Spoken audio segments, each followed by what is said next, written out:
ഗാന്ധിജി ഇടപെട്ടു. ഗാന്ധിജി ഭരണഘടനാ നിർമ്മാണ സഭയിൽ അംഗമല്ല, പണ്ഡിറ്റ് നെഹ്റു അംഗമാണ്. ഗാന്ധിജി പുറത്തുനിന്നും പറഞ്ഞു, നെഹ്റു അകത്തുനിന്നും പറഞ്ഞു. അത് വേണ്ട. ദൈവം എന്ന് പറയുന്നത് ഒരു മതത്തിൻ്റെ ഭാഗമാണ്. അത് പിന്നീട് നമ്മുടെ രാജ്യത്ത് വ്യാഖ്യാനിക്കപ്പെടും ഏതെങ്കിലും മതത്തിൻ്റെ ഭരണഘടനയാണ് എന്ന രീതിയിൽ. അവിടെ നമുക്ക് മതം എന്ന പരാമർശമേ വേണ്ട, ദൈവം എന്ന പരാമർശമേ വേണ്ട. നമ്മുടെ ഭരണഘടന ദൈവനാമത്തിൽ തുടങ്ങേണ്ട. നമ്മുടെ ഭരണഘടന നമ്മുടെ പേരിൽ തുടങ്ങും, വി ദ പീപ്പിൾ. അങ്ങനെയാണ് നമ്മുടെ രാജ്യത്തെ ഭരണഘടന തുടങ്ങിയത്. നമ്മൾ എന്ന് പറഞ്ഞുകൊണ്ട് ആരംഭിച്ച ഭരണഘടന. ആ ഭരണഘടനയിൽ അത്രത്തോളം നമ്മുടെ പൂർവികന്മാർ സൂക്ഷിച്ചു, ഒരു വർഗീയത വരാൻ പാടില്ല. അത്ര സൂക്ഷിച്ചുണ്ടാക്കിയ ഭരണഘടന അന്നത്തെ ഹിന്ദുക്കൾ, ആ സഭയിലുള്ള ആളുകൾ മുഴുവൻ വർഗീയവാദികളാകാത്തത് കൊണ്ട് ഇന്നും ആ മതേതരത്വ സ്വഭാവം നിലനിൽക്കുന്നു എന്ന് മാത്രമല്ല, 76 കൊണ്ടുവന്ന 42-ാം ഭേദഗതിയിലൂടെ ഹിന്ദു കോഡ് ബില്ല് ചർച്ചയ്ക്ക് വന്നപ്പോൾ ഇനി ഒരു വിഷയമാകണ്ട എന്ന് കരുതി മതേതരത്വം എന്ന പദവും ഭരണഘടനയിൽ എഴുതി വെച്ചു. അങ്ങനെ ഭരണഘടന മതേതര ഭരണഘടനയാണ്. നേരത്തെ അത് എഴുതുമ്പോഴും എഴുതുന്നതിന് മുമ്പും പിന്നെ അത് എഴുതുകയും ചെയ്തു 1976 നമ്മുടെ രാജ്യത്തിൻ്റെ ഭരണഘടനാ ചരിത്രമാണ് ഞാൻ പറയുന്നത്.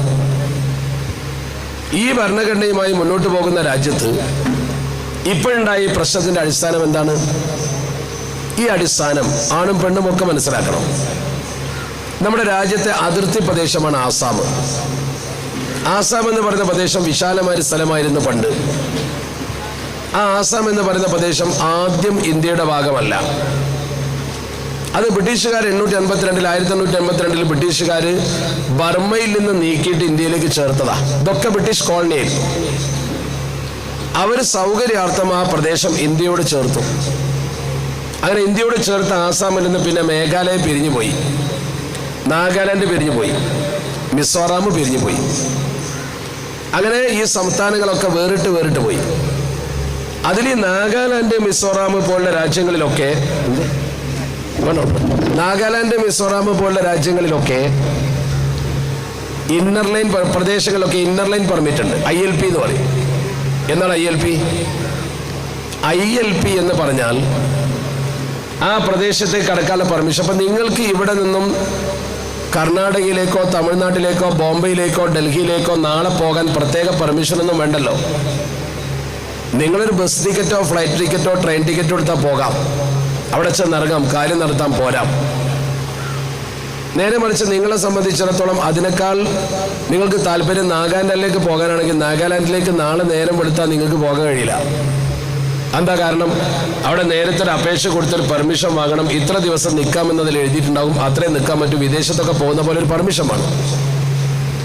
വിദേശത്ത് പോകുന്ന അത്ര പാസ്പോർട്ടോ നിയമങ്ങളൊന്നും വേണ്ട, പക്ഷെ നിങ്ങൾ അപേക്ഷ കൊടുത്ത് പേപ്പർ വാങ്ങണം. അതിനാണ് ഇന്നർ ലൈൻ പെർമിറ്റ്, ILP എന്ന് പറയാം. അത് ഇപ്പോൾ ഈ ഗവൺമെൻറ് വന്നതിന് ശേഷം അവർ കൊടുത്തു മണിപ്പൂരിനും. എന്നാൽ ആസാമിന് ബ്രിട്ടീഷുകാർ അത് ഉണ്ടാക്കി വെച്ചില്ല. നേരത്തെ ഉള്ളതൊക്കെ ബ്രിട്ടീഷുകാരുണ്ടാക്കി വെച്ചതാണ്. ഇഷ്ടംപോലെ ആളുകൾ കയറി വന്ന് കുടിയേറ്റം വർദ്ധിക്കുമെന്നും വിഭവങ്ങൾ ചൂഷണം ചെയ്യപ്പെടുമെന്നൊക്കെ പറഞ്ഞുകൊണ്ടാണ് അവരുണ്ടാക്കിയത്. പക്ഷെ ആസാമിൽ അവരത് ചെയ്തില്ല. കാരണം ആസാമിൽ അവർക്ക് കുറച്ച് കൃഷി വികസിപ്പിക്കേണ്ട ആവശ്യമുണ്ടായിരുന്നു. ആസാമിൽ അവർ കണ്ട ഏറ്റവും പ്രധാനപ്പെട്ട ഒരു സംഗതി ചരിത്രത്തിലുണ്ട്. ആസാമിൽ അവർ കടന്നു വന്നപ്പോൾ അവരെ ഏറ്റവും കൂടുതൽ ആകർഷിച്ചത് ഒരു ചെടിയാണ്. ആ ചെടി അവർക്ക് വല്ലാത്ത ആവേശം ഉണ്ടാക്കി. ആ ചെടിക്ക് അവരൊരു പേരിട്ടു, ശാസ്ത്രീയ പേര് കമല്ലിയ ആസാമിക്ക. സി ആണ് തുടങ്ങുക, കമല്ലിയ ആസാമിക്ക. നിങ്ങളെ കയ്യിൽ നെറ്റ് ഉണ്ടെങ്കിൽ എപ്പോഴെങ്കിലും ഒന്ന് ഒഴിവിട്ടുന്ന സമയത്ത് നെറ്റിലൊന്ന് നോക്കിയാൽ മതി. ഞാൻ എപ്പോഴും പറയാറുണ്ട്, നമ്മുടെ മക്കളൊക്കെ വെറുതെ നെറ്റ് കുത്തി കളിക്കുന്ന ആൾക്കാരാ. വയസ്സന്മാരുടെ കയ്യിലും പെണ്ണുങ്ങളുടെ കയ്യിലൊക്കെ ഇപ്പം നെറ്റ് ഉണ്ടാവും. അങ്ങനെയാണ് നമ്മളൊക്കെ യാത്ര ചെയ്യുമ്പോൾ കാണാൻ ചില ആളുകൾക്ക് ഏറ്റവും പ്രിയപ്പെട്ട വൈഫൈ ഇല്ലെങ്കിൽ ഒരു പൊരിച്ചിലാണ് അവർക്ക് നെറ്റ് കിട്ടാൻ വേണ്ടി. ഇന്നത്തെ കമ്മ്യൂണിക്കേഷൻ്റെ ഒരു പ്രധാന ഭാഗമാണത്. അപ്പൊ ചുരുക്കത്തിൽ ഈ നെറ്റിൽ കാണാം കമല്ലിയ ആസാമിക്ക എന്ന കമല്ലിയ CAMLLIA കമല്ലിയ ആസാമിക്ക നിങ്ങൾ അടിച്ചാൽ ഒരു മനോഹരമായ ചെടി വരും. ആ ചെടിയുടെ ചിത്രത്തിന്റെ താഴെ അതിൻ്റെ ഒരു വിവരണം ഉണ്ടാവും. ആ ചെടി the best tea of the world ആണ്, ലോകത്തിലെ 1-ാം നമ്പർ ചായയാണ്, തേയില.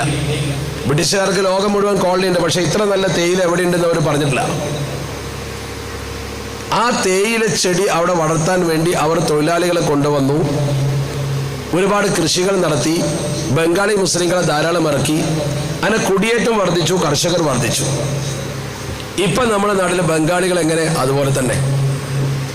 ഇവിടെ വന്ന ബംഗാളികളെ പോലെ അന്നും അവിടെ വന്നത് ബംഗാളികൾ തന്നെയാണ്. ഈ ബംഗാളികളായ തൊഴിലാളികൾ വന്ന് നന്നായിട്ട് തൊഴിൽ ചെയ്ത് അവിടെ ഇഷ്ടം പോലെ വികസിച്ചപ്പോൾ അതിൽ കൂടുതലും മുസ്ലിങ്ങളാണ്. ആ ഒറ്റ കാരണം കൊണ്ട് അവരോടൊരു പ്രാദേശിക വികാരം ഇളക്കി വിട്ടു. നിങ്ങളെ നാട്ടിൽ വന്ന അന്യ നാട്ടുകാരാണ് ഈ പൈസ ഉണ്ടാക്കുന്നത് എന്ന് പറഞ്ഞൊരു വികാരം. അത് നിങ്ങളെ തൊഴിലവസരം നഷ്ടപ്പെട്ടു, നിങ്ങൾക്ക് ബുദ്ധിമുട്ട് വരും. ഭൂമിക്ക് വില കൂടും, ആൾ കൂടുമ്പോൾ നിങ്ങൾക്ക് ബുദ്ധിമുട്ടുണ്ടാവും. അത് ഉറപ്പാണല്ലോ. ഇവിടെ ആൾ കൂടിയാൽ ഭൂമിക്ക് വില കൂടും. അപ്പോൾ നിങ്ങൾക്കത് ബുദ്ധിമുട്ടാകുമെന്ന് പറഞ്ഞ് അവരെ പിരികേറ്റിയപ്പോൾ അതിനിടയ്ക്ക് വർഗീയതയുടെ ഒരു വിഷവും കൂടി കുത്തിവെച്ചു. കാരണം അവർ മുസ്ലിങ്ങളാണെന്നതുകൊണ്ട്. അങ്ങനെ ഈ കുടിയേറ്റക്കാർക്കെതിരെ കലാപം ആരംഭിച്ചു ആസാമിൽ. കുടിയേറ്റ വിരുദ്ധ കലാപം. പേര് കുടിയേറ്റ വിരുദ്ധ സമരം എന്നാണ്. അതിൻ്റെ മുമ്പിൽ നിന്നത് AGP, ആസാം ഗണപരിഷത്ത്. അതിന് ചൂടും പുകയും പകർന്നത് ആസുവാണ്, ഓൾ ആസാം സ്റ്റുഡൻസ് യൂണിയൻ. ഇങ്ങനെ ഇവർ ഇത് ബഹളമയമായ അന്തരീക്ഷമാക്കിയപ്പോൾ 1955 കേന്ദ്ര ഗവൺമെന്റ് അവരായിട്ട് ചർച്ച ചെയ്ത് അവസാനിപ്പിക്കാൻ തീരുമാനിച്ചു. അങ്ങനെയാണ് 1985 ആസാം അക്കോർഡ് ഉണ്ടാകുന്നത്. അക്കോർഡ് തന്നെ കരാറാണ്, ആസാമുമായിട്ടൊരു കരാറ്. ആ കരാറിൽ ചെയ്തൊരു വ്യവസ്ഥയാണ്, ഇനി ഇവിടെ കുടിയേറ്റം പാടില്ല. ഇനി പാകിസ്ഥാനെന്നോ ബംഗ്ലാദേശിന്നോ തൊട്ടടുത്ത രാജ്യത്തുനിന്നോ ആൾ വരാൻ പാടില്ല. അങ്ങനെ വന്നാൽ അവരെ പുറത്താക്കണം. അതിന് ആ ഒരു കട്ട് ഓഫ് ഡേറ്റ് ഇനിയെന്ന് വന്നാൽ എന്നാണ്? 85 അല്ല. അവരതിനെ ആലോചിച്ചും പഠിച്ചും പിന്നീട് പ്രഖ്യാപിച്ച തീയതിയാണ് 1971. 1971 തിരഞ്ഞെടുക്കാൻ എന്താ കാരണം എന്ന് ചോദിച്ചാൽ 971 എന്ന് പറയുന്നത് ബംഗ്ലാദേശ് ഉണ്ടായ കൊല്ലമാണ്. അപ്പോൾ ബംഗ്ലാദേശ് ഉണ്ടായ കൊല്ലത്തിൻ്റെ മുമ്പ് വന്നവർക്ക് ഇവിടെ നിൽക്കാം. ബംഗ്ലാദേശ് പിറന്നതിൻ്റെ ശേഷം വന്നവർ ഇവിടെ നിൽക്കാൻ പാടില്ല, അവർ കുടിയേറ്റക്കാരാണ്. ഇതാണ് നിയമം. ആ നിയമം പക്ഷേ അവിടെ നടപ്പാക്കാൻ ചില ഗവൺമെൻറ് മുന്നോട്ട് വന്നപ്പോൾ പരാജയപ്പെടാൻ കാരണം അവിടുത്തെ ആളുകൾ 71 മുമ്പ് വന്നവരാണോ 71 ശേഷം വന്നവരാണോ എന്ന് തിരിച്ചറിയാൻ പറ്റാത്തൊരു ഗതി. ഒരു ഐഡന്റിറ്റി കാർഡ് അവരുടെ കയ്യിലില്ല. അവരുടെ കയ്യിൽ എന്തെങ്കിലും ഒരു കാർഡ് വേണ്ടേ? ഇയാൾ എന്ന് കാലം മുമ്പ് ഇയാൾ ഇവിടെ ജീവിക്കുന്നു എന്നതിന് വ്യക്തമായൊരു തെളിവില്ല. അങ്ങനെ വന്നപ്പോൾ ചില ഗവൺമെൻറ് ഈ നടപടിക്രമം പാതി വഴിക്ക് നിർത്തിവെച്ചു, ചിലരത് ഉപേക്ഷിച്ചു. അങ്ങനെ ഇത് നീണ്ടു പോയപ്പോൾ ചില ആളുകൾ കോടതി പോയി. അങ്ങനെ കോടതി ഇടപെട്ട് പറഞ്ഞു അതിനൊരു മാനദണ്ഡം ഉണ്ടാക്കണം, എങ്ങനെയെങ്കിലും അത് കണ്ടുപിടിക്കും. അപ്പം ചിലർ പറഞ്ഞു മാനദണ്ഡം ഒരു കാര്യം ചെയ്യാം. 1951 ഇന്ത്യയിലെ ഫസ്റ്റ് സെൻസസ് നടന്നത്, ആദ്യത്തെ സ്വതന്ത്ര ഇന്ത്യയിൽ. അതിന് മുമ്പ് ബ്രിട്ടീഷ് കാലത്ത് സെൻസസ് ഉണ്ടായിട്ടുണ്ട്. 1951 സെൻസസ് അനുസരിച്ച് ആ സെൻസസിൽ ഏതൊക്കെ പേര് ഇവിടെ ഉണ്ടോ ആ കുടുംബവുമായി ബന്ധമുള്ളവരൊക്കെ ഇന്ത്യൻ പൗരന്മാരാണ്. അപ്പൊ 51 സെൻസസിൽ ഉൾപ്പെട്ട ഒരു കുടുംബാംഗമാണ് എന്ന് തെളിയിക്കുക. 71 മുമ്പ് ഇവിടെ ഉണ്ടാവുകയും ചെയ്യാം. അപ്പൊ ഞാൻ എൻ്റെ പൗരത്വം തെളിയിക്കണമെങ്കിൽ 71 മുമ്പ് ഞാനിവിടെ ഉണ്ട്, അല്ലെങ്കിൽ എൻ്റെ ബാപ്പ ഇവിടെ ഉണ്ട് എന്ന് തെളിയിക്കണം. 71 മുമ്പ് എൻ്റെ ബാപ്പ ഇവിടെ ഉണ്ട് എന്ന് തെളിയിക്കണത് എന്താ ഞാൻ ചെയ്യേണ്ടത്? ഇപ്പൊ നിങ്ങൾ വിചാരിക്കും അതൊക്കെ എളുപ്പമാണ്. ചെറുപ്പക്കാർക്ക് എളുപ്പമായിരിക്കും. ഇവിടുത്തെ വയസ്സന്മാർക്ക് എങ്ങനെ കഴിയാം? കാരണം ഈ വയസ്സന്മാരായ ആൾക്കാർ എൻ്റെ ബാപ്പ 71 മുമ്പ് ഇവിടെ ഉണ്ട് എന്ന് പറഞ്ഞാൽ പോരല്ലോ, തെളിയിക്കണ്ടേ? ബാപ്പാന്റെ വല്ല ജനറൽ സർട്ടിഫിക്കറ്റുകളെ കയ്യിലുണ്ടോ? അല്ലെങ്കിൽ നിങ്ങളെ ബാപ്പാന്റെ എന്തെങ്കിലും ആധാരം നിങ്ങളെ കയ്യിലുണ്ടെങ്കിൽ അന്ന് ബാപ്പ ഒപ്പിട്ട ആധാരം, അതിന്റെ ഡേറ്റ് നോക്കുമ്പോൾ പഴയ ആധാരമാണ്. അല്ല അപ്പോൾ ബാപ്പോടുണ്ട് മതി. എന്തെങ്കിലും ഒരു വ്യക്തമായ തെളിവ്. ഭൂമി ഇല്ലാത്തവന് എവിടുന്ന ഈ തെളിവ് കൊടുക്കാൻ പറ്റുക? ഈ രീതിയിൽ എന്തെങ്കിലും ഒരു അടിസ്ഥാന തെളിവില്ലാത്തവന് 51 മുമ്പ് എൻ്റെ വാപ്പ 71 മുമ്പ് ഇവിടെ ഉണ്ടെന്നും 51 മുതലുള്ള കുടുംബത്തിന്റെ ഭാഗമാണെന്ന് തെളിയിക്കാൻ കഴിയില്ലല്ലോ. രണ്ട് കാര്യം തെളിയിക്കണം. ഒന്ന് 71 മുമ്പുള്ള സാന്നിധ്യം, ബാപ്പയോ കുടുംബത്തിൽ ആരെങ്കിലുമോ അവരുമായുള്ള ബന്ധം. ഇതാണ് രണ്ടാം ലിങ്ക് വേണം. ഇതാണ് അവിടെ കൊണ്ടുവന്ന നിയമം. ആ നിയമം രാജ്യത്ത് നടപ്പാക്കാൻ തീരുമാനിച്ചു. എങ്ങനെ? NRC മുഖേന. അതിനാണ് 2003 വാജ്പേയി ഇന്ത്യൻ പൗരത്വ നിയമം ഭേദഗതി ചെയ്തത്. അപ്പൊ നമ്മൾ ഒന്നുകൂടി തിരിച്ചു പോകണം. എന്താണ് ഇന്ത്യൻ പൗരത്വ നിയമം എന്ന് പഠിക്കണം. ഇതൊന്നൊന്ന് കണക്റ്റഡാ. ഇന്ത്യൻ പൗരത്വ നിയമം എന്ന് പറയുന്നത് നമ്മുടെ ഭരണഘടനയിലുണ്ട്. ഭരണഘടനയുടെ പ്രിയാമ്പിൾ കഴിഞ്ഞാൽ കൃത്യമായി പറയുന്നുണ്ട് എന്താണ് പൗരത്വം, ആരാണ് പൗരൻ. 1950 ജനുവരി 26 റിപ്പബ്ലിക് ദിനം. 1950 ജനുവരി 26 ഇന്ത്യ റിപ്പബ്ലിക് ആയത് മുതൽ 1987 വരെ ഒരേ നിയമമാണ്. അന്ന് ഇന്ത്യയിൽ ജനിച്ചവർ മുഴുവൻ ഇന്ത്യൻ പൗരനാണ്. എവിടുന്ന് വന്നവനാണെങ്കിലും സർക്കാരിൽ അവൻ ഇന്ത്യയിൽ ജനിച്ചവനാണ്, അവൻ പൗരനാണ്. അതാണ് 87 വരെയുള്ള നിയമം. 87 നിയമം ഒന്ന് മാറ്റി. 87 നിയമം കൊണ്ടുവന്നു. മാതാവോ പിതാവോ ഇന്ത്യക്കാരാണെങ്കിൽ അവർക്ക് ജനിച്ച കുട്ടികൾ ഇന്ത്യൻ പൗരന്മാരാണ്. കാരണം നേരത്തെ ഉണ്ടാക്കിയത് 1950 നിയമമാണ്. നമ്മുടെ സ്വാതന്ത്ര്യ റിപ്പബ്ലിക് ആഘോഷിക്കുമ്പോൾ ഇവിടെ ഇപ്പോൾ ഉള്ളവരൊക്കെ ഇന്ത്യൻ പൗരന്മാരാന്ന് പറഞ്ഞതാണ്. അപ്പൊ അന്ന് ഇന്ത്യയിലുള്ളവരും ഇന്ത്യയിൽ ജനിച്ചവരും ഒക്കെ പൗരന്മാരാന്ന് പറഞ്ഞു. 87 മാറ്റി ബാപ്പയോ ഉമ്മയോ അച്ഛനോ അമ്മയോ രണ്ടിലൊരാൾ ഇന്ത്യൻ പൗരനാകണം. 2003 വന്നപ്പോൾ പിന്നെ നിയമം മാറ്റി. 2003 പറഞ്ഞു രണ്ടാളും ഇന്ത്യൻ പൗരനാകണം. ഈ ആളുടെ അച്ഛനും അമ്മയും രണ്ടാളും ഇന്ത്യൻ പൗരനാകണം എന്ന് പറഞ്ഞാൽ ഒരാൾ പൗരനാവുകയും മറ്റേ ആള് ഇല്ലീഗൽ മൈഗ്രന്റ് എന്ന് പറയുന്ന കുടിയേറ്റക്കാരനാവാതിരിക്കുകയും ചെയ്യാം. അപ്പൊ ബാപ്പയും ഉമ്മയും ഇന്ത്യൻ പൗരനാണെങ്കിൽ മകന് പൗരത്വം കിട്ടും. അതിന് പ്രത്യേകമായി ഒന്നും വേണ്ട. ഇതാണ് നമ്മുടെ രാജ്യത്തെ ഭരണഘടനയിലും 1955 ഇന്ത്യ പാസാക്കിയ പൗരത്വ നിയമത്തിലുമുള്ളത്. 1955 സിറ്റിസൺഷിപ്പ് ആക്ട് എന്ന് പറഞ്ഞൊരു നിയമമുണ്ട്. ആ നിയമത്തിന്റെ ഹെഡിങ് തന്നെ പറയുന്നുണ്ട് acquisition and determination of citizenship എന്ന് പറയുന്നുണ്ട്. ആരാണോ ഇന്ത്യൻ പൗരൻ എന്ന് തീരുമാനിക്കുകയും ആരാണ് ഇന്ത്യൻ പൗരൻ എന്ന് തീരുമാനിക്കുന്നതോടൊപ്പം ഒരു പുതിയ ആൾക്ക് ഇന്ത്യൻ പൗരത്വം വാങ്ങൽ എങ്ങനെയെന്നും അതും അതിൽ പറയുന്നത് 3rd ഷെഡ്യൂൾ അതാണ്. വിദേശത്തു നിന്ന് ഒരാൾ ഇവിടെ വന്നു, പാകിസ്ഥാനിൽ നിന്ന് വന്നാലും ശരി, ഏത് രാജ്യത്ത് നിന്ന് ഒരാൾ ഇവിടെ വന്നാലും ശരി, ഇംഗ്ലണ്ടിൽ നിന്ന് വന്നു, അമേരിക്കയിൽ നിന്ന് വന്നു, ഓസ്ട്രേലിയയിൽ നിന്ന് വന്നു, അല്ലെങ്കിൽ സൗദി അറേബ്യയിൽ നിന്ന് വന്നു ഒരാൾ വന്നാൽ 11 കൊല്ലം അയാൾ ഇവിടെ താമസിച്ചവനാണെങ്കിൽ ലെസ് ദാൻ 11 years 11 കൊല്ലത്തിൽ കുറയാതെ ഇവിടെ താമസിച്ച ആളാണെങ്കിൽ അയാൾ അപേക്ഷ കൊടുത്താൽ അയാൾക്ക് പൗരത്വം കിട്ടും. അതിന്റെ നിയമം അനുസരിച്ചുള്ളൊരു അപേക്ഷ കൊടുത്താൽ മതി. ഇതാണ് നമ്മുടെ രാജ്യത്തെ 1955 പൗരത്വ നിയമം. അതിന് നാച്ചുറലൈസേഷൻ എന്നാ പറയാം. ഒരു നാട്ടിൽ നിന്ന് വന്ന ആളെ ഇന്ത്യൻ പൗരനാക്കുന്ന പണി നാച്ചുറലൈസേഷൻ. അപ്പൊ പൗരത്വം എന്ന് പറയുന്നത് ഇവിടെ ജനിച്ചവർ, മാതാപിതാക്കൾ ആരാണോ അവർ ഇന്ത്യക്കാരാണെങ്കിൽ അവരുടെ മക്കൾ, ഇവിടെ കടന്നു വന്ന് 11 കൊല്ലം ജീവിച്ച ആളുകൾക്ക് പൗരത്വത്തിന് അപേക്ഷിച്ചാൽ അവർ പൗരന്മാർ എന്ന പോലെ ഇന്ത്യ ഏതെങ്കിലും ഒരു രാജ്യത്തെ ഇപ്പൊ ഇന്ന് വെട്ടിപ്പിടിച്ചു, അല്ലെങ്കിൽ നമ്മുടെ ഇന്ത്യയോട് ചേർത്തു. ഇപ്പൊ ഏതെങ്കിലും ഒരു രാജ്യത്ത് നമ്മൾ പിടിച്ച് ഇന്ത്യയോട് ചേർത്തു, എന്നാൽ അവിടുത്തെ ആളുകൾക്ക് ഇന്ത്യൻ പൗരന്മാരായി. അങ്ങനെയാണ് നമ്മുടെ പൗരത്വം നിർണയിക്കപ്പെട്ടിട്ടുള്ളത്. ഇതിൽ മതത്തിന്റെ പ്രശ്നം ഒന്നുമില്ല. ജാതി ഏതായാലും വർഗം ഏതായാലും മതം ഏതായാലും എല്ലാവരും പൗരന്മാർ തന്നെയാണ്. ഇതാണ് നമ്മുടെ നാട്ടിൽ നിലനിൽക്കുന്നൊരവസ്ഥ. എന്നാൽ ആസാമിൽ ഇത് നടപ്പാക്കിയപ്പോൾ പല കാരണങ്ങളാൽ പൗരത്വ പട്ടികയിൽ ഉൾപ്പെടാൻ പറ്റാതെ 19 ലക്ഷം ആൾക്കാർ പുറത്തായി. അതെങ്ങനെ പുറത്താകുന്നത്? പല കാരണങ്ങളാൽ പുറത്താവും.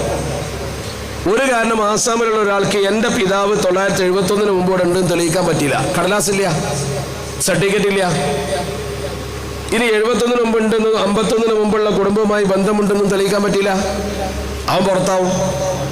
അതിനുവേണ്ടി ട്രിബ്യൂണൽ 1200 കോടി രൂപ ചെലവഴിച്ച് 100 ട്രിബ്യൂണൽ ഉണ്ടാക്കി. ആ ട്രിബ്യൂണൽ ഒരാളെ ഇരുത്തി. ആ ട്രിബ്യൂണൽ ഓഫീസർ എന്നയാൾക്ക് പറയാം, ഫോറിൻ ട്രിബ്യൂണൽ ഓഫീസർ. ഇപ്പൊ നിങ്ങളെ വീട്ടിലൊക്കെ നിങ്ങളെ വോട്ട് ചേർക്കാൻ വരുന്ന ആളുകൾ ബന്ധപ്പെടേണ്ടതാണ് BLO, ബൂത്ത് ലെവൽ ഓഫീസർ ഉണ്ടാവും. ബൂത്ത് ലെവൽ ഓഫീസർ ഉണ്ടാവും. ആ ബൂത്ത് ലെവൽ ഓഫീസറെ പോലത്തെ ഒരാളാണ് ശരിക്കും ഇയാൾ. ഗവൺമെന്റ് ഒരാളെ വെക്കുകയാണ്. ഈ ബൂത്ത് ലെവൽ ഓഫീസറാണ് ഏതെങ്കിലും ഒരു സർക്കാർ ഉദ്യോഗസ്ഥൻ നെറ്റിലൂടെ അപേക്ഷിച്ചാൽ BLO ആവുകയാണ്. അപ്പൊ അവരെ നിയമിക്കുമ്പോൾ ഗവൺമെന്റിന്റെ താല്പര്യത്തിനനുസരിച്ച് നിയമിക്കാൻ പറ്റും. അപ്പൊ ഇങ്ങനെയുള്ള ഈ ട്രിബ്യൂണൽ ഓഫീസർമാരെ മുമ്പിൽ എല്ലാവരും ചെല്ലണം. അതാ പ്രശ്നം. ഞാനും ചെല്ലണം, നിങ്ങളും ചെല്ലണം, ഒക്കെ കൊല്ലങ്ങളായി ഇവിടെ ജീവിക്കുന്ന ആളും ചെല്ലണം. ജനങ്ങൾ മുഴുവൻ ചെന്നിട്ട്, അപ്പൊ 3 കോടിയിലധികം ജനങ്ങളുണ്ട് ആസാമിൽ. 100 ട്രിബ്യൂണൽ വെച്ചിട്ട് ഈ 100 കോടി ആൾക്കാരുടെ പൗരത്വം തെളിയിക്കാൻ ഈ അപേക്ഷ കൊടുത്ത് പരിശോധിച്ച് കഴിയില്ലല്ലോ. അവ മാനുവലായിട്ട് മനുഷ്യന്റെ കൈകൾ കൊണ്ട് കഴിയാത്തതുകൊണ്ട് കമ്പ്യൂട്ടറിനെ ഏൽപ്പിച്ചു. കമ്പ്യൂട്ടറിനെ ഏൽപ്പിച്ചപ്പോൾ 2 തരത്തിൽ പ്രശ്നം വന്നു. ഒന്ന്, നേരെ തെളിവ് കൊടുക്കാനില്ല ചിലർക്ക് റെഡിയാണ്. ബാപ്പയും ഉമ്മയും ഇവിടെ ഉണ്ട് എന്നതിന്റെ തെളിവുണ്ട്. ബാപ്പ ഇവിടെ ജനിച്ച ആളാണ്, ബാപ്പാന്റെ രേഖയുണ്ട്, ആധാരമുണ്ട്, ഒക്കെ ഉണ്ട്. ബാപ്പാന്റെ ജനനത്തീയതി ഉണ്ട്. ഇപ്പൊ ഇവിടെ ചിലർക്ക് വയസ്സന്മാർക്ക് അവരെ ബാപ്പാന്റെ ജനനത്തീയതി ചോദിച്ചാൽ അറിയില്ല. ഇത് അറിയുന്ന ആൾക്കാരെന്നുണ്ട്. അങ്ങനെ എല്ലാം ക്ലിയർ ആക്കി പേപ്പർ കൊടുത്തു. കുടുംബത്തിൻ്റെ ഒക്കെ കൊടുത്ത് എല്ലാവരും കൊടുക്കണം. ബാപ്പ കൊടുത്ത് അവരെ മക്കളതും കൊടുക്കണം. അങ്ങനെ കൊടുക്കുമ്പോൾ ഏതോ ഒരു ബാപ്പാന്റെ പേരും മകന്റെ പേരും തമ്മിൽ ചെറിയൊരു മിസ്റ്റേക്ക് ഉണ്ടായി. ബാപ്പ മുഹമ്മദാണ്, ബാപ്പാന്റെ റെക്കോർഡിൽ മുഹമ്മദ് എന്നാണ്, MU എന്നാണ്. പുതിയ കാലത്ത് ഇത് ചേർത്തപ്പോൾ മകന്റെ റെക്കോർഡിൽ MO എന്നായി, ഒരക്ഷരം പഴിച്ചു. ഈ ഒരു അക്ഷരം പഴിച്ചാൽ സോഫ്റ്റ്വെയറിൽ അപ്ലോഡ് ആവില്ല. അത് പറയണ്ടല്ലോ, മെയിൽ അയക്കുമ്പോൾ ഒരു കുത്ത് തെറ്റിയാൽ പോയില്ല കാര്യം. ഫോൺ നമ്പർ 10 ഉണ്ട്, ഒന്നല്ലേ തെറ്റിയിട്ടുള്ളൂ എന്ന് പറഞ്ഞാൽ വിളിച്ചാളെ കിട്ടൂല്ലോ. ഒന്ന് തെറ്റിയാൽ വിളിച്ചാളെ കിട്ടൂല. ഈ അവസ്ഥയിൽ ഇത് അപ്ലോഡ് ആവാതെ പുറത്തായി. 19 ലക്ഷം പുറത്തായി. അവർക്ക് പൗരത്വ പട്ടികയിൽ പേരില്ല. അപ്പോൾ അവർ ആരൊക്കെയാണെന്ന് പരിശോധിച്ച് നോക്കുമ്പോൾ 12 ലക്ഷം ഹിന്ദുക്കളും 5 ലക്ഷം മുസ്ലിങ്ങളും 1 ലക്ഷം ഗൂർഖകളും. 6 ലക്ഷത്തോളം മുസ്ലിങ്ങളുണ്ട്, അതിൽ 12 ലക്ഷം ഹിന്ദുക്കൾ. അവരൊക്കെ പുറത്തായി. അത് ഗവൺമെന്റിനെ ഞെട്ടിച്ചപ്പോൾ ഇനി എന്ത് ചെയ്യണമെന്ന് അവർ തീരുമാനിച്ചു. അങ്ങനെയാണ് അവർ പുതിയ നിയമം കൊണ്ടുവരുന്നത്. അപ്പൊ 2003 കൊണ്ടുവന്ന ഈ നിയമം എന്താ, അത് പഠിക്കണമല്ലോ ആദ്യം. 2003 വാജ്പേയി കൊണ്ടുവന്ന നിയമം, ഇന്ത്യയിലെ ഓരോ വീട്ടിലും എന്യൂമറേറ്റർമാർ വന്ന് നിങ്ങളെ പേര് ചോദിച്ച് കുടുംബം ചോദിച്ച് രേഖപ്പെടുത്തി നിങ്ങൾക്കൊരു പൗരത്വ കാർഡ് തരുന്നതിലുണ്ട്. അതിൽ പറയുന്ന വാചകം, വാജ്പേയി ഉണ്ടാക്കുന്ന നിയമത്തിന്റെ വാചകം തന്നെ, the central government may compulsorily register every person of India എന്നാണ്. ഇന്ത്യയിലെ എല്ലാ വ്യക്തികളെയും കേന്ദ്ര ഗവൺമെന്റ് രജിസ്റ്റർ ചെയ്യും, എവരി സിറ്റിസൺ എല്ലാവരെയും. And issue a national identity card to him. അവന് ഒരു ദേശീയ കാർഡ് കൊടുക്കും, അതാണ് പൗരത്വ കാർഡ്. അത് കിട്ടുമ്പോഴേ നിങ്ങൾ പൗരനാവൂ. അപ്പൊ നമ്മൾ ചിന്തിക്കണം, ഇത് ആസാമിലേക്ക് സ്വന്തമാണെങ്കിൽ തരക്കേടില്ല. ആസാമിൽ തന്നെ സംശയമുള്ള കുടിയേറ്റക്കാർക്കിടയിൽ നടത്തിയ തരക്കേടില്ല. കേരളം പോലുള്ളൊരു വ്യവസ്ഥാപിത സംസ്ഥാനത്ത് മറ്റു സംസ്ഥാനത്ത് നടത്തേണ്ട കാര്യം എന്താ? കാരണം നമ്മുടെ കയ്യിൽ പാസ്പോർട്ട് ഉണ്ട്, നമ്മുടെ കയ്യിൽ വോട്ടർ ID ഉണ്ട്, നമുക്ക് റേഷൻ കാർഡ് ഉണ്ട്, നമുക്ക് ചിലപ്പോൾ പാൻ കാർഡ് ഉണ്ട്, നമുക്ക് ഡ്രൈവിംഗ് ലൈസൻസ് ഉണ്ട്. ഇതൊക്കെ ഇന്ത്യക്കാരായതുകൊണ്ട് കിട്ടിയതാ. നിങ്ങൾക്കൊരു പാസ്പോർട്ട് വെറുതെ കിട്ടൂല. അപേക്ഷിക്കണം, അഡ്രസ്സ് തെളിയിക്കണം, വയസ്സ് തെളിയിക്കാൻ സർട്ടിഫിക്കറ്റ് വേണം, നിങ്ങൾ അറിയുന്ന 2 ആൾക്കാർ അഡ്രസ്സ് കൊടുക്കണം, ഒക്കെ കഴിഞ്ഞ് പോലീസ് സ്റ്റേഷനിൽ വെരിഫിക്കേഷൻ നടക്കണം. ഇതൊക്കെ ചെയ്തിട്ടാണ് ഇത് കിട്ടുന്നത്. അപ്പൊ നിങ്ങൾ ഇന്ത്യൻ പൗരനായതുകൊണ്ടാണ് കിട്ടുന്നത്. നിങ്ങൾ ഒരു റേഷൻ കാർഡിന് അപേക്ഷിക്കുകയാണെങ്കിൽ നിങ്ങളെ വീട് അവിടെ ഉണ്ട് എന്നുള്ളതിന് വില്ലേജ് ഓഫീസറുടെ സാക്ഷ്യപത്രം വേണം, നിങ്ങളെ വീടാണ് താമസിക്കുന്നതിന് രേഖ വേണം, എന്നിട്ട് നിങ്ങളെ വീടിന് നമ്പർ വേണം, എന്നിട്ട് നിങ്ങൾ ആ ബന്ധപ്പെട്ട നിങ്ങളുടെ പൊതുവിതരണ കേന്ദ്രത്തിൽ നിങ്ങളത് രജിസ്റ്റർ ചെയ്തതിന് ശേഷം നേരെ അപേക്ഷിക്കാൻ വേണ്ടി താലൂക്കിൽ ചെല്ലുന്ന സമയത്ത് സപ്ലൈ ഓഫീസർ നോക്കിയിട്ട് നിങ്ങളെ മാതൃ കാർഡ് കൊണ്ടുവരാൻ പറയും. ഏത് കാർഡിലാണ് നീ ഉണ്ടായിരുന്നത് അത് വാങ്ങിയിട്ട് ഇവന്റെ പുതിയ വീട്ടിലേക്ക് ഇത് വെട്ടിച്ചേർക്കുമ്പോൾ മറ്റതിൽ വെട്ടി പഴയ കാർഡിന്റെ ആധാരമാക്കി പുതിയ കാർഡ് കൊടുക്കണം. ഒരു കുട്ടി ജനിച്ചാൽ ആ കുട്ടിന്റെ ജനന സർട്ടിഫിക്കറ്റ് മുതൽ എല്ലാം കൊണ്ടുപോയി കൊടുത്തിട്ടേ കാർഡ് ചേർക്കുള്ളൂ. അപ്പൊ ഇവിടെ ജനിച്ച കുട്ടി ഇവിടെ രജിസ്റ്റർ ചെയ്തതിന്റെ ശേഷം ആ രേഖ കണ്ടിട്ട് ആ കാർഡ് കൊടുക്കും. വഴിയെ പോകുന്നവന് കാർഡ് കൊടുക്കൂല, തോന്നിയവനൊക്കെ റേഷൻ കാർഡ് കൊടുക്കൂല. അപ്പൊ ഇതൊക്കെ നമ്മുടെ ഇവിടെ ഉണ്ട് എന്നതിന്റെ പൗരത്വ തെളിവാ. പിന്നെ കേന്ദ്ര ഗവൺമെന്റ് നിങ്ങൾക്കൊരു പൗരത്വ കാർഡ് തരുന്നു പറഞ്ഞാൽ എന്താ അതിന്റെ ആവശ്യം? എന്താ, എന്തിനാണ് അത് കൊണ്ടുവരുന്നത്? മാത്രമല്ല അതിന്റെ ചൂട്ട് പറയുന്നുണ്ട്, 2003 തന്നെ പറയുന്നുണ്ട്, the central government may maintain A register. ഒരു രജിസ്റ്റർ വെക്കും. ആ രജിസ്റ്ററിന്റെ പേരെന്താണ്? National register of Indian citizens, Indian പൗരന്മാരുടെ പട്ടിക. ആ പട്ടികയിൽ നിങ്ങളുടെ പേരുണ്ടെങ്കിൽ നിങ്ങൾക്ക് ഇന്ത്യൻ പൗരനാകാൻ പറ്റുള്ളൂ. ഈ നിയമമാണ് അഡോൾഫ് ഹിറ്റ്ലർ നടപ്പാക്കിയത് ജർമ്മനിയിൽ. ഇതാണ് മുസോളിനി നടപ്പാക്കിയത് അയാളുടെ നാട്ടില് ഇറ്റലിയിൽ. ഇതാണ് മ്യാൻമാറിൽ കൊണ്ടുവന്ന നിയമം. അപ്പോഴാണ് കുറെ ആൾക്കാർ പുറത്തായത്. ഇതാണ് ഇസ്രയേലിന്റെ പൗരത്വ നയം. ഈ രീതിയിൽ ഓരോ രാജ്യത്തും പ്രത്യേകമായ ഇങ്ങനത്തെ നിയമം കൊണ്ടുവന്ന സ്ഥലത്തൊക്കെ കുഴപ്പമുണ്ടായിട്ടുണ്ട്. ഞാൻ ചോദിക്കട്ടെ, നമ്മളൊക്കെ ഇന്ത്യൻ പൗരന്മാരാണ് എന്ന് ഈ തെളിവ് പോലെ വെറുതെ ഒരു കാർഡ് നിങ്ങൾക്ക് കിട്ടുമോ? വെറുതെ നിങ്ങൾക്ക് പാസ്പോർട്ട് കിട്ടുമോ? വെറുതെ നിങ്ങൾക്കൊരു ഡ്രൈവിംഗ് ലൈസൻസ് കിട്ടുമോ? ഇവിടെ നിങ്ങൾ ഉണ്ടെന്നതിന്റെ വ്യക്തമായ തെളിവാണത്. പിന്നെയും ഇത് അടിച്ചേൽപ്പിച്ചത് എന്തിനാ? അതാണ് നമ്മൾ ചിന്തിക്കേണ്ട പ്രധാനപ്പെട്ട കാര്യം. അപ്പൊ ഇതിന്റെ പിന്നിൽ ഗവൺമെന്റിന്റെ കൃത്യമായ ഒരു ഫാസിസ്റ്റ് അജണ്ടയുണ്ട്.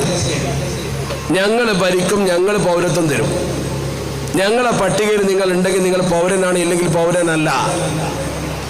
അതൊക്കെ സഹിക്കാം. അതിന്റെ ശേഷം ഈ 19 ലക്ഷത്തിൽ 12 ലക്ഷം ഹിന്ദുക്കളാകുന്ന ആളുകളെ അകത്താക്കാൻ വേണ്ടി ഇവർ ചെയ്ത പണി എന്താ? 6 മതക്കാർക്ക് ഈ പുറത്തായവർക്ക് പൗരത്വം കൊടുക്കാം. 6 മതക്കാർക്ക് മാത്രം. അത് 3 രാജ്യത്തിൽ നിന്നോ ബംഗ്ലാദേശിൽ നിന്നോ അതല്ലെങ്കിൽ അഫ്ഗാനിസ്ഥാനിൽ നിന്നോ വന്നവർ. അഫ്ഗാൻ എന്തിനത് പെടുത്തിയത്? അതിർത്തി പ്രദേശമാണോ? എങ്കിൽ ഇന്ത്യയുമായി 7 രാജ്യങ്ങൾ അതിർത്തി പങ്കിടുന്നുണ്ട്. കരമാർഗം 7 രാജ്യം, കടൽ മാർഗവും 7 രാജ്യം. 2 വ്യത്യാസമുണ്ടെന്ന് മാത്രം. ഫിലിപ്പൈനും തായ്ലൻഡും ഒക്കെ കടൽ മാർഗം നമ്മുടെ രാജ്യവുമായി അതിർത്തി പങ്കിടുന്ന രാജ്യങ്ങളാണ്. കരമാർഗം തന്നെ 7 രാജ്യമുണ്ട്. അതിൽ 4500-ൽ പരം കിലോമീറ്റർ അതിർത്തി പങ്കിടുന്ന രാജ്യമാണ് ചൈന. അത് ഒഴിവാക്കിയിട്ട് 106 കിലോമീറ്റർ അതിർത്തിയുള്ള ഈ അഫ്ഗാൻ ചേർത്ത് എന്തിനാ? അതിൽ കുൽസിത ലക്ഷ്യമുണ്ട്. എന്താ ലക്ഷ്യം? മുസ്ലിങ്ങളാണ് അവിടെ ഉള്ളത്, അതുകൊണ്ട് അവർക്ക് പൗരത്വം കൊടുക്കാതിരിക്കാൻ. 3 മതക്കാർക്ക് കൊടുത്തു, മുസ്ലിങ്ങൾ കൊടുക്കൂല. പൗരത്വത്തിന്റെ മാനദണ്ഡം മതമാക്കുന്നത് ശരിയല്ല എന്ന് പറഞ്ഞിട്ട് കേൾക്കുന്നില്ല. പറഞ്ഞിട്ട് മനസ്സിലാകാത്തത് കൊണ്ടല്ല അവർ കണ്ണടക്കുകയാണ്. അതുകൊണ്ട് തന്നെ പറഞ്ഞിട്ട് മനസ്സിലാകാത്തത് കൊണ്ടാണ് അവരെ വിശദീകരണം കേൾക്കാൻ ആളുകൾക്ക് താല്പര്യമില്ലാതെ അവർ വിശദീകരണം എടുത്ത് കടയടച്ച ആൾക്കാർ പോകുന്ന ആരും ആഹ്വാനം ചെയ്തിട്ടല്ല, ആരും കടയടക്കാൻ പറഞ്ഞിട്ടല്ല. അതിനെതിരെ കേസെടുത്തിട്ടൊന്നും കാര്യമില്ല. അവനാൻ്റെ കട അവനാൻ നടക്കും, അത് അവൻ്റെ സ്വാതന്ത്ര്യമാണ്. എന്നാൽ ഇവർ ചെയ്ത പ്രവർത്തനം എന്താണ്? 3 മതങ്ങൾക്ക് 3 രാജ്യത്തെ 6 മതങ്ങൾക്ക് കൊടുക്കുമെന്ന് പറഞ്ഞു. അത് 100% തെറ്റാണ്. എന്തുകൊണ്ട്? മതത്തിന്റെ അടിസ്ഥാനത്തിൽ പൗരത്വം കൊടുക്കാൻ പാടില്ല. അവർക്ക് ആ നിയമം ഉണ്ടാക്കുമ്പോൾ മുസ്ലിങ്ങളെയും അതിൽ കൂട്ടിച്ചേർക്കാൻ എന്താ മടി? മുസ്ലിങ്ങളെ ചേർത്താൽ എന്താ സംഭവിക്കുക? മുസ്ലിങ്ങൾക്ക് പാകിസ്ഥാനിൽ നിന്നുകൂടെ എന്ന് ഇവർ ചോദിക്കാൻ പാടുണ്ടോ? ഇനി ഈ 3 രാജ്യത്തെ ആളുകൾക്ക് മാത്രമേ പൗരത്വം കൊടുക്കാൻ പറ്റൂ? വേറെ ഏതെങ്കിലും ഒരാൾ ഇന്ത്യയിൽ വന്നാൽ പൗരത്വം കൊടുത്തൂടെ? എന്തിനാ 3 രാജ്യവും 6 മതവുമാക്കിയത് എന്ന ചോദ്യത്തിന് ഒരു മറുപടിയില്ല. ലക്ഷ്യം ആസാമിൽ പുറത്തായ 6 ലക്ഷം മുസ്ലിങ്ങൾക്ക് ഇന്ത്യൻ പൗരത്വം കൊടുക്കില്ല എന്നുള്ള വാശി. അടുത്ത മറ്റു മതക്കാർക്ക് കൊടുക്കാൻ എന്താ നിബന്ധന? എൻ്റെ ഹിന്ദു സുഹൃത്ത് പോയിട്ട് ഞാൻ ബംഗ്ലാദേശിൽ വരികയാണ്, ബംഗ്ലാദേശിയാണെന്ന് പറയണം. ചിന്തിക്കണം നിങ്ങൾ. ഇന്ത്യയിൽ ജനിച്ച ഒരു ഹിന്ദുവിന് പട്ടികയിൽ നിന്ന് പുറത്തായാൽ ഞാൻ വിദേശിയാണ് എന്ന് എഴുതി കൊടുത്തിട്ട് വേണം അവന് പൗരത്വം നേടാൻ. അങ്ങനെ വിദേശിയാണെന്ന് എഴുതി കൊടുത്ത് പൗരത്വം നേടിയാൽ അവൻ എന്നും 2ാം തരം പൗരനാണ്. അങ്ങനെ ഒരു 2ാം തരം പൗരന്മാരെ സൃഷ്ടിക്കാനുള്ള തെളിവാണത്. അവിടുത്തെ ഹിന്ദുക്കൾ പട്ടികയിൽ നിന്ന് ഒഴിവായാൽ അവർ എഴുതി കൊടുക്കണം, ഞാൻ ബംഗ്ലാദേശിൽ നിന്ന് വരുന്നു അല്ലെങ്കിൽ പാകിസ്ഥാനിൽ നിന്ന് വരുന്നു. ആ എടുത്തു കൊടുത്താൽ മതി, വേറെ തെളിവ് വേണ്ട. അതോടെ അവൻ 2ാം തരം പൗരനായി. ഇന്ത്യയിൽ പെറ്റു വളർന്നവൻ ഒരു രേഖ കൊടുക്കാനില്ലാത്തത് കൊണ്ട് പാകിസ്ഥാനിൽ നിന്ന് വരികയാണെന്ന് എഴുതി കൊടുക്കേണ്ട ഗതികേട്. അത് ചിന്തിച്ചപ്പോഴാണ് കുറെ അമുസ്ലിം നേതാക്കൾ നമുക്കൊപ്പം നിന്നത്. ഇത് മുസ്ലിങ്ങളെ മാത്രമല്ല ബാധിക്കുന്നത് എന്ന് അവർക്ക് തിരിച്ചറിവുണ്ടായത്. അതുകൊണ്ടാണ് അവർ സമരമുഖത്ത് നമ്മളെക്കാൾ മുൻപന്തിയിൽ. ഇനി കേരളത്തിൽ അങ്ങനെയല്ലല്ലോ. കേരളത്തിൽ നമ്മുടെ ഹിന്ദു സുഹൃത്തുക്കൾക്ക് പൗരത്വം കിട്ടും നിങ്ങൾ കരുതുന്നുണ്ടോ? ഒരിക്കലും കിട്ടൂല. ഈ നിയമം കൊണ്ട് തന്നെ കിട്ടൂല. എന്താ കാരണം? കേരളത്തിൽ നമ്മൾ പൗരത്വ പട്ടികയിൽ പേര് വരാൻ വേണ്ടി NRC വന്നാൽ നമ്മൾ NRC നടപ്പാക്കുമ്പോൾ അപേക്ഷിക്കും. അതിന്റെ നിയമം എന്താ? നിയമത്തിൽ പറയുന്നത് 2003-ലെ നിയമമാണ്. 2003-ലെ നിയമത്തിൽ പറയുന്നുണ്ട്, വീട് വീടാന്തരം കയറി ഇറങ്ങി കണക്കെടുപ്പ് നടത്തും. എന്നിട്ടൊരു കൃത്യമായ പട്ടിക ഉണ്ടാക്കും. ആ പട്ടിക ഉണ്ടാക്കുമ്പോൾ നിങ്ങൾക്ക് തെളിവ് ആവശ്യപ്പെട്ടത് കൊടുക്കാൻ കഴിയുന്നില്ലെങ്കിൽ അതിൽ കൊടുക്കേണ്ട രേഖകളുടെ ഒരു ലിസ്റ്റ് ഉണ്ട്. അത് കൊടുക്കാൻ കഴിയുന്നില്ലെങ്കിൽ ഡീഡും ഡൗട്ട്ഫുൾ, സംശയം, അതിടാനുള്ള അധികാരം ആർക്കാ? ഇതാ ഈ പൗരത്വ ട്രിബ്യൂണലിലെ ഉദ്യോഗസ്ഥൻ അവനാരാ? നമ്മുടെ ബൂത്ത് ലെവൽ ഓഫീസറെ പുറത്തുള്ള ആരും വലിയ ഉദ്യോഗസ്ഥനും ജഡ്ജിയൊന്നുമല്ല. അവൻ ഏതെങ്കിലും പാർട്ടിക്കാരനാണെങ്കിൽ അവനത് പക പോക്കും. പിന്നെ നമ്മൾ അതിന്റെ രേഖ തെരഞ്ഞിട്ട് കിട്ടുന്നില്ല, പിന്നെന്താ മാർഗം? നമ്മൾ മുസ്ലിമാണ്, മുസ്ലിം ആയതുകൊണ്ട് പൗരത്വം കിട്ടൂല. ഹിന്ദു ആയാൽ കിട്ടും. അപ്പൊ ഹിന്ദു ചെന്നിട്ട് എന്താ പറയേണ്ടത്? കേരളത്തിലെ ഒരു ഹിന്ദു സുഹൃത്തുക്കിനെ പട്ടികയിൽ നിന്ന് പുറത്തായാൽ അയാൾക്ക് ലിങ്ക് തെളിയിക്കാൻ കഴിഞ്ഞില്ല. 71 മുമ്പ് ഇവിടെ ഉണ്ട് തെളിയിക്കാൻ പറ്റില്ല. അവൻ്റെ പിതാവിൻ്റെ ജനനത്തീയതി കിട്ടിയില്ല. ഇവനാണെങ്കിൽ 71-ന്റെ ശേഷം ജനിച്ച ആളുമാണ്. അല്ലെങ്കിൽ 71-ന് മുമ്പ് ഇവൻ ജനിച്ചു, ശരി. പക്ഷെ ഇവൻ 51-ന്റെ ശേഷമുള്ള കുടുംബത്തിന്റെ ഭാഗമാണെന്ന് മുത്തച്ഛൻ്റെ അച്ഛൻ്റെ ഒരു രേഖ ഇവൻ്റെ കയ്യിലില്ല, പോയിപ്പോയതാ. എന്താണ് അവൻ്റെ അവസ്ഥ? അവൻ പുറത്തായി. അപ്പൊ ഇവർ ധരിക്കുന്നുണ്ട് ഹിന്ദു ആയതുകൊണ്ട് അകത്താകാം. എങ്ങനെ അകത്താം? അവൻ പോയിട്ട് എന്ത് പറയണം? ആസാമിലെ ഹിന്ദു പറയുമ്പോൾ അവൻ എന്ത് പറയണം? ഞാൻ ബംഗ്ലാദേശിൽ നിന്ന് വരികയാണ്. അവൻ എങ്ങനെ പറയാം? ആസാമിലെ ആളെങ്ങനെ പറയാം? ആസാമിലെ ആൾക്ക് പറയാം. എന്താ? ആസാമിലെ ആളും കേരളത്തിലെ ഇവനും തമ്മിൽ വ്യത്യാസമുണ്ട്. ആസാമിലെ ഈ തെരുവ് ദണ്ഡികളും അതുപോലെ തന്നെ പണിക്കാരുമായ ആളുകൾക്ക് ഒരു രേഖയുമില്ല. അവർ ചേരി പ്രദേശത്തും വെളിപ്രദേശത്തും റെയിൽവേന്റെ ഭൂമിയിലുമൊക്കെ കുടികെട്ടി പാർക്കുന്നവരാ. ഡിറ്റൻഷൻ ക്യാമ്പിലേക്ക് കൊണ്ടുപോയ ആൾക്കാരെ കണ്ടോ നിങ്ങൾ? വീടുകൾ പൊളിക്കുമ്പോൾ കണ്ട ചേരി പ്രദേശത്തെ വീട് ഒരു നമ്പറും ഇല്ല. ഗവൺമെന്റ് സ്ഥലത്ത് ഇവർ കുടിൽ കെട്ടിയ ഗവൺമെന്റ് നമ്പർ ഇട്ട് കൊടുക്കൂലല്ലോ. ലോഡ്ജ് താമസിക്കുന്നവൻ എന്ത് ബന്ധമാണ് ആ ലോഡ്ജുമായിട്ടുള്ളത്? വാടകയല്ലാതെ. തെരുവിൽ കിടന്നിറങ്ങുന്നവർക്ക് എന്ത് മാനദണ്ഡമാണുള്ളത്? നിങ്ങൾക്ക് വേഗം പറഞ്ഞാൽ മനസ്സിലാവും. നമ്മുടെ നാട്ടിലൊക്കെ കുറച്ച് കൊല്ലം മുമ്പ് അണ്ണാച്ചികൾ തൊഴിൽ വന്നിരുന്നു. റോഡ് പണി എടുക്കും, കേബിളിന് കയറും, അമ്മിണ്ടാക്കും, ഉരലുണ്ടാക്കും, അവരിങ്ങനെ നടക്കും. ചെറിയൊരു താർപ്പായന്റെ ടെന്റ് കിട്ടും. അവരെ ഭാര്യമാർ അവിടെ തന്നെ പ്രസവിക്കും. പ്രസവിച്ചതിന്റെ പിറ്റേ ദിവസം ജോലിക്കിറങ്ങും.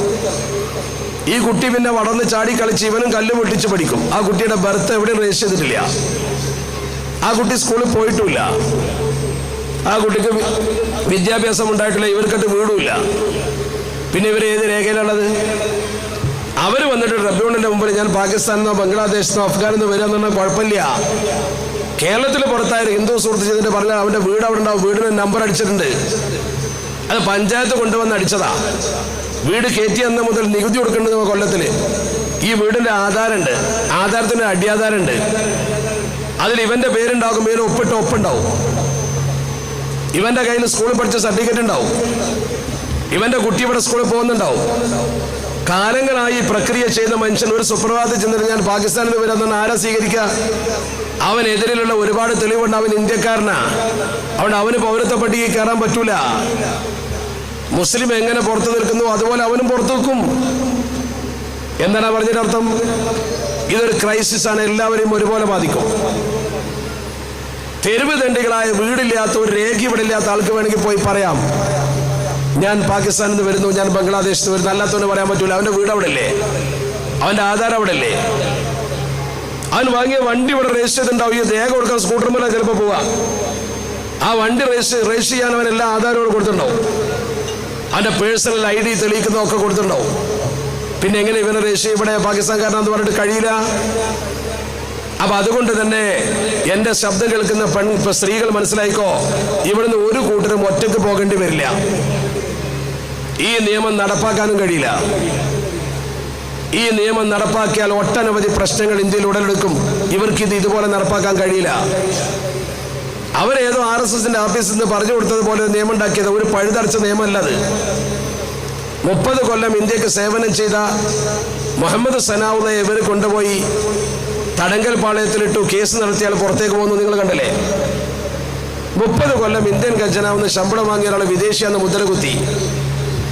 അങ്ങനെ കൊണ്ടുപോയി ആളെ ജയിലിലിട്ടു. പിന്നെ അയാൾ കേസ് നടത്തി ജയിച്ച് പുറത്തു വന്നു. ഇന്ന് ഇന്ത്യയിൽ വല്ല വികസന പ്രവർത്തനത്തെ കുറിച്ചും ചർച്ച നടക്കുന്നുണ്ടോ? എന്താ നടക്കാതിരിക്കാൻ? കാരണം സമയമില്ല. തമ്മിലടിക്കാനും വൈരം ചരിപ്പിക്കാനും മാത്രമേ സമയമുള്ളൂ. ആ ഒരു അവസ്ഥ ഇന്ത്യയിൽ ഉണ്ടാക്കി വെച്ചതാരാ? ഈ ഗവൺമെന്റ് ചെറിയൊരു കാലമായിട്ടുള്ള ഭരിക്കാൻ തുടങ്ങിയിട്ട്, വളരെ ചെറിയ കാലം. നിങ്ങൾ പഠിച്ചു. ഈ ഗവൺമെന്റ് ഭരിക്കാൻ തുടങ്ങിയത് മുതൽ ജനങ്ങൾ മാനസികമായി ഭിന്നിച്ചില്ലേ? ജനങ്ങൾ തമ്മിലടിച്ചില്ലേ? സാമ്പത്തിക നില തകർന്നില്ലേ? നമ്മുടെ രാജ്യം ഇത്രയധികം പാപ്പരായ ഒരു കാലഘട്ടം ഉണ്ടായിട്ടുണ്ടോ? ചിന്തിച്ചു നോക്ക് നിങ്ങൾ. 73 കൊല്ലമായി ഇന്ത്യ സ്വതന്ത്രമായിട്ട്. അതിൽ 55 കൊല്ലത്തിലധികവും കോൺഗ്രസ്സാണ് ഭരിച്ചത്. അന്നും വർഗീയ കലാപം ഉണ്ടായിട്ടില്ല എന്ന് ഞാൻ പറയുന്നില്ല. ഞാൻ രാഷ്ട്രീയമായി ആരെയും സപ്പോർട്ട് ചെയ്തോ എതിർത്തോ പറയുന്നില്ല. നിഷ്പക്ഷ നിരീക്ഷണത്തിൽ നോക്കുന്ന കോൺഗ്രസ് ഇത്ര കാലം ഭരിച്ചിട്ട് ചെയ്യാത്തത് കുറഞ്ഞ കാലം കൊണ്ട് ഇവർ ഭരിച്ചപ്പോഴേക്കും ചെയ്തില്ലേ? അവനെതിരെ സമരം ചെയ്തവരെ മുഴുവൻ ഇവരെന്താ ചെയ്തത്? കേന്ദ്രത്തിലിരിക്കുന്ന ഒരു മന്ത്രി അനുരാഗ് ഠാക്കൂർ, അയാൾ മന്ത്രിയാണ്. അയാളെ പറഞ്ഞത് വെടിവെച്ച് കൊല്ലണം സമരം ചെയ്യുന്നവരെ. ഇപ്പൊ കോടതിയുടെ വരെ സ്വരം മാറി. ഇന്ന് പത്രത്തിൽ 2 റിപ്പോർട്ടുണ്ട്. ചിന്തിക്കുക നിങ്ങൾ. ചന്ദ്രചൂഡ് പറഞ്ഞിരിക്കുന്നു അയാൾ കേന്ദ്രത്തിൽ സുപ്രീം കോടതി ജഡ്ജിയാണ്. ഹൈദരാബാദിൽ ചടങ്ങിന് വന്നപ്പോൾ പ്രസംഗിച്ചതാണ്, പ്രതിഷേധിക്കാൻ ആളുകൾക്ക് അവകാശമുണ്ട്. പ്രതിഷേധം അല്ലെങ്കിൽ വിയോജിപ്പ് എന്ന് പറയുന്നത് സേഫ്റ്റി വാൾവ് പോലെയാണ്. ജനാധിപത്യത്തിന്റെ സുരക്ഷാ വാൾവാണ് വിയോജിപ്പ്. അതുകൊണ്ട് വിയോജിക്കാൻ അവസരം കൊടുക്കണം. മാത്രമല്ല ബോംബെ ഹൈക്കോടതി പറഞ്ഞു സമരം ചെയ്യാൻ അനുമതി കൊടുക്കണം. ബോംബെ ഹൈക്കോടതി പറയാൻ സമരം ചെയ്യാൻ അനുമതി കൊടുക്കണമെന്നാണ് ബോംബെ ഹൈക്കോടതി പറഞ്ഞത്. അപ്പോഴെന്താ പറയുന്നത്? ഇതുവരെ സമരം ചെയ്യാൻ പാടില്ല, സമരക്കാരെ തുടച്ചു നീക്കണം, ഷഹീൻ ബാഗ് ഞങ്ങൾ തുടച്ചു നീക്കും, അല്ലെങ്കിൽ വെടിവെച്ച് കൊല്ലും എന്ന് പ്രസംഗിച്ചു. 2-3 ആളുകൾ വന്ന് തോക്ക് ചൂണ്ടുകയും ചെയ്തു, വെടിവെക്കുകയും ചെയ്തു, ചിലർക്ക് പരിക്കേൽക്കുകയും ചെയ്തു.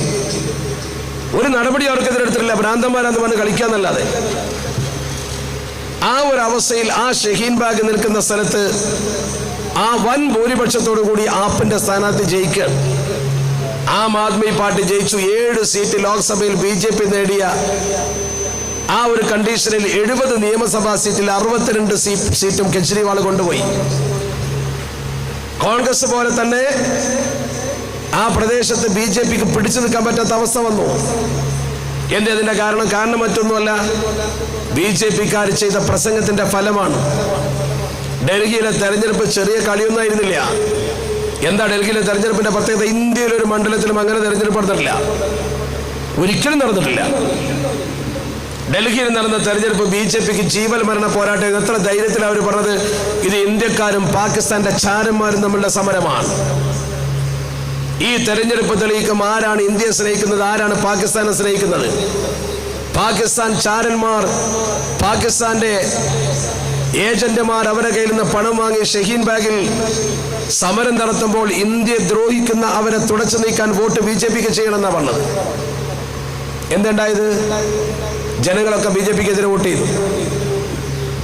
അതിശക്തമായ കൊടുങ്കാറ്റ് പോലെ വീശിയിട്ട് 70 സീറ്റിൽ 62 കൊണ്ടുപോയി കെജ്രിവാൾ. 8 സീറ്റ് മാത്രം BJPക്ക്.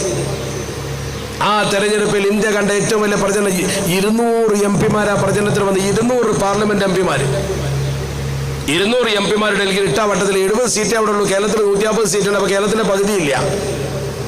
70 കേന്ദ്രമന്ത്രിമാർ, 200 MP-മാരും 70 കേന്ദ്രമന്ത്രിമാരും ഫീൽഡിൽ പോരാ.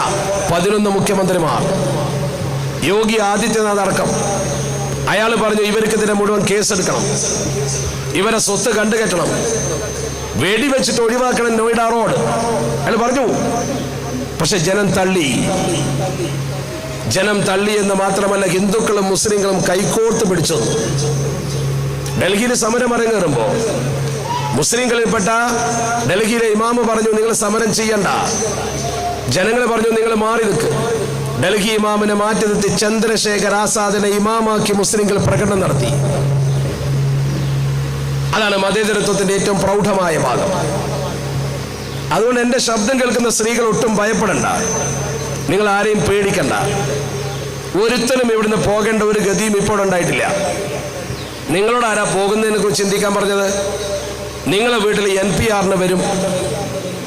നിങ്ങളെ വീട്ടിൽ കൃത്യമായി അതേക്കുറിച്ച് പഠിപ്പിക്കാനും പരിശോധിക്കുവാനും ആൾ വരും. നമ്മുടെ രാജ്യത്ത് ജനസംഖ്യാ പട്ടിക തയ്യാറാക്കാൻ മുമ്പേ ഉള്ളതാണ്. ആ ജനസംഖ്യാ പട്ടിക തയ്യാറാക്കാൻ വേണ്ടി നിങ്ങളെ മുമ്പിൽ വരുമ്പോൾ, ഇന്നിപ്പോൾ നിങ്ങളെ മുമ്പിൽ ചോദ്യങ്ങളുമായി വരുന്ന സമയത്ത് മാതാപിതാക്കളുടെ ജനനസ്ഥലം, ജനന തീയതി മുതലായവരോട് ചോദിച്ചാൽ ഒന്നും പറഞ്ഞു കൊടുക്കണ്ട, യാതൊന്നും പറയണ്ട. പോപ്പുലേഷൻ രജിസ്റ്റർ ഉണ്ടാക്കിയിട്ട് അതിൽ നിന്ന് ഡാറ്റ എടുത്തുകൊണ്ട് അവർ NRC ഉണ്ടാക്കും.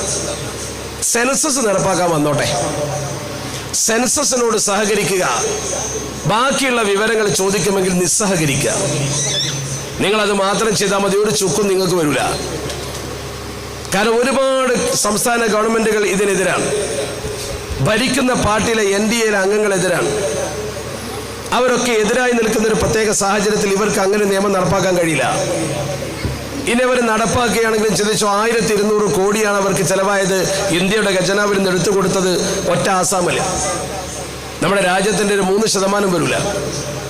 ബാക്കിയുള്ള സംസ്ഥാനത്ത് നടപ്പാക്കണമെങ്കിൽ എത്ര കോടി വേണ്ടി വരും? എത്ര ഉദ്യോഗസ്ഥന്മാർക്ക് ശമ്പളം കൊടുക്കേണ്ടി വരും? എത്ര സമയമെടുക്കേണ്ടി വരും? 2003 ആസാമിൽ ആരംഭിച്ച NRCയുടെ പുലിവാൽ ഇപ്പോഴും തീർന്നിട്ടില്ല. അവ 2020 ആരംഭിച്ചാൽ എത്ര കൊല്ലം നീളും ഇത്? അങ്ങനെ നീണ്ടു നിൽക്കുമ്പോഴേക്കും ഇന്നത്തെ BJPയുടെ തെരഞ്ഞെടുപ്പ് ഗ്രാഫ് 6 സംസ്ഥാനമാണ് അവർക്ക് നഷ്ടപ്പെട്ടത് 1.5 കൊല്ലത്തിനുള്ളിൽ. 6 സംസ്ഥാനം നഷ്ടപ്പെട്ടു. അത് ഈ ജനങ്ങൾക്ക് ആവശ്യമുള്ളത് കൊടുക്കാതെ നോട്ട് നിരോധിച്ചും പെട്രോളിന്റെ വില കൂട്ടിയും രാജ്യത്തിന്റെ അടിസ്ഥാന പ്രശ്നത്തിൽ നിന്നും ജനങ്ങളെ ശ്രദ്ധ തിരിച്ചുവിടാൻ ആൾക്കൂട്ട കൊലപാതകമുണ്ടാക്കിയും പശുവിന് സംരക്ഷണം കൊടുത്തും മനുഷ്യനെ തെരുവിൽ തല്ലിക്കൊന്നും അപകടകരമായ ഒരു ഭരണം നടത്തിയതിന്റെ ഫലം ജനങ്ങൾ തിരിച്ചു കൊടുത്തതാണ്. 6 സംസ്ഥാനം പോയി. രാജസ്ഥാനും മധ്യപ്രദേശും ഛത്തീസ്ഗഡും ബോംബെയും മഹാരാഷ്ട്ര ഒക്കെ പോയില്ലേ? ഡൽഹി പോയില്ലേ? എല്ലാം പോയി. അപ്പൊ അവരുടെ ഗ്രാഫ് കുത്തനെയാണ്, ഉറപ്പാണ്. ഇപ്പോൾ ഒരു തെരഞ്ഞെടുപ്പ് ഇന്ത്യയിൽ ലോക്സഭയിലേക്ക് വന്നാൽ അവർ വീഴും. അതുകൊണ്ട് ഇത് നടപ്പാക്കാൻ അവർ ശ്രമിച്ചു തുടങ്ങിയാൽ ഇതിനേക്കാൾ പ്രതിഷേധം ഉണ്ടാവും. കോടതി ഇപ്പൊ ചെയ്യുന്നത് പരമാവധി ഇങ്ങനെ തണുപ്പിച്ചു കൊണ്ടുപോയി പ്രതിഷേധങ്ങളെ തണുപ്പിക്കാനാണ്. പ്രതിഷേധം തണുക്കരുത്, പ്രതിഷേധം ലൈവായി നിൽക്കണം. ഒരു ജനാധിപത്യ പ്രക്രിയയിൽ ഈ വിഷയത്തിൽ നമുക്ക് ചെയ്യാനുള്ള കാര്യങ്ങൾ 4 കാര്യങ്ങളാണ്. ആ 4 കാര്യങ്ങളും നിങ്ങൾ മനസ്സറിഞ്ഞ് ചെയ്യണമെന്നാണ് എനിക്ക് പറയാനുള്ളത്. ആ 4 നമ്മൾ ചെയ്യേണ്ടതല്ല, നമ്മൾ ചെയ്യേണ്ടത് ഒന്നാമതായി നമ്മൾ ചെയ്യേണ്ടത് നമ്മൾ അള്ളാഹുവുമായുള്ള ബന്ധം വർദ്ധിപ്പിക്കുക, പടച്ച റബ്ബിനോട് ദുആ ചെയ്യുക. കാരണം ഏത് ഭരണാധികാരിയുടെയും മനസ്സിനെ നിയന്ത്രിക്കുന്നത് പടച്ചവനാണ്. ഖുലൂബുൽ മുലൂകി ഫീ യദീന, രാജ്യം ഭരിക്കുന്നവന്റെ മനസ്സ് എൻ്റെ കയ്യിൽ. ഫഇന്നൽ ഇബാദ ഇദാ അതാഊനി ഹവ്വൽതു ഖുലൂബ മുലൂകിഹിം അലൈഹിം ബിർറഹ്മതി വറഅഫ. ആ ഹദീസ് എന്താ പറയുക? ഖുദ്സിയാണ് ഹദീസ്. ഖുദ്സിയ ഹദീസ് എന്ന ആയത്തിന്റെ സ്ഥാനത്താ അലാ ഇന്നി ഊതീതുൽ ഖുർആന വമിസ്ലഹു മഅഹു എന്ന ഹദീസ്. എനിക്ക് അല്ലാഹു ഖുർആനും അതുപോലത്തെ പലതും തന്നിട്ടുണ്ട്. അതുപോലത്തെ പലതും തന്നെ ഇത് തന്നെ. അവ ഖുദ്സിയ ഹദീസ് തന്നെ സെയിം ടു ഖുർആനാണ്.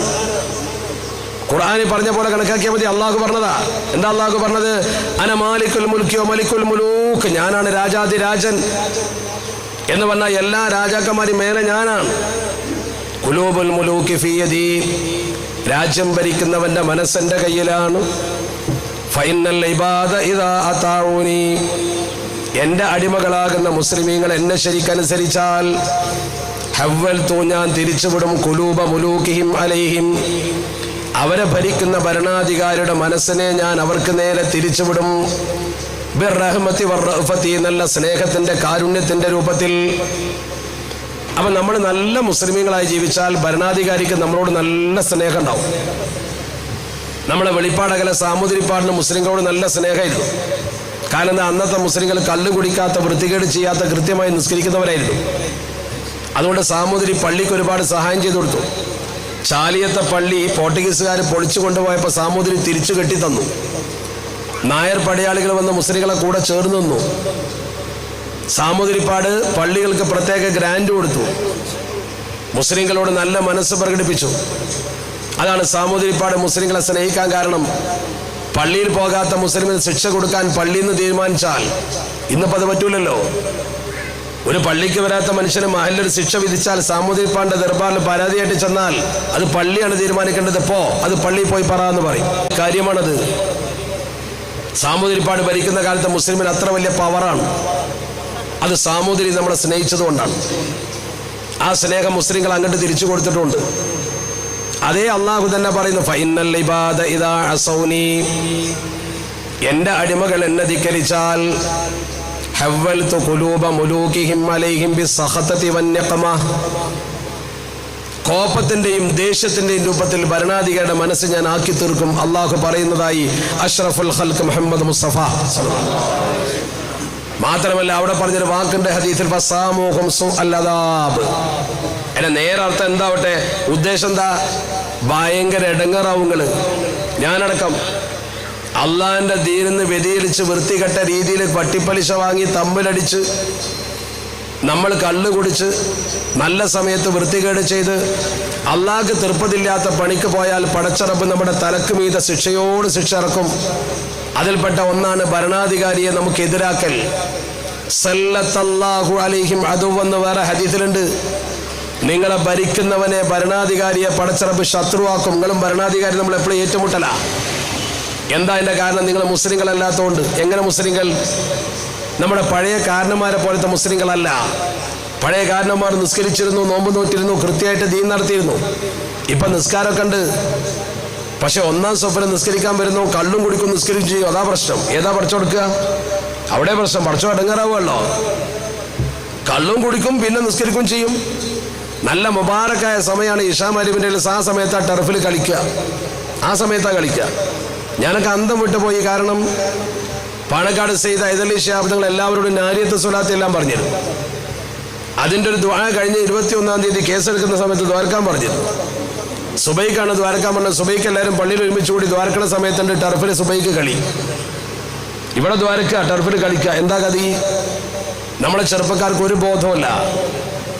അവരെ വിളിച്ച് ചോദിച്ചാൽ എന്താ അങ്ങനെയെന്ന് ചോദിച്ചാൽ എന്താ പ്രശ്നം, ഡിറ്റൻഷൻ ക്യാമ്പിലേക്ക് വേണമെങ്കിൽ പോകാലോ, ഡിറ്റൻഷൻ ക്യാമ്പിന്റെ തൊട്ടപ്പുറത്ത് ടർഫും കൂടി ഉണ്ടാക്കി തന്നാൽ മതി, എന്നാൽ കളിക്കാട്ടം പോലെ ടൈമായല്ലോ എന്ന് പറയും അവർ. കുഴപ്പമൊന്നുമില്ല അവർക്ക്, ഇത്രയേ ഉള്ളൂ.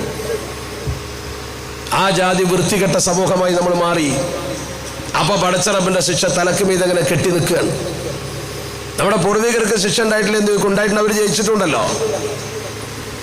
മഹാനായ ആലി മുസ്ലിയാർ നേതൃത്വം കൊടുത്തുകൊണ്ട് ഒരു സമരം തിരൂരങ്ങാടി നടത്തിയപ്പോൾ 6 മാസം മുസ്ലിങ്ങളെ കയ്യിലാണ് ഈ ഭാഗം. മലപ്പുറത്തേക്ക് പോലീസിനും പട്ടാളത്തിനും കടക്കാൻ പറ്റാത്ത വിധം ഈ പ്രദേശം ഖിലാഫത്ത് വളണ്ടിയർമാർ ഭരിച്ചില്ലേ? സൂര്യനെ ശ്രമിക്കാത്ത ബ്രിട്ടീഷ് സാമ്രാജ്യം മൂക്കുകുത്തി നിന്നില്ലേ? നിങ്ങൾക്ക് ചിന്തിക്കാൻ കഴിയോ? നോർത്ത് ഇന്ത്യയിൽ ഒരു ഗ്രാമം പോലും അങ്ങനെ ഉണ്ടായിട്ടില്ല. നമ്മളെ വാപ്പമാരെ ഈമാന്റെ ആവേശനം.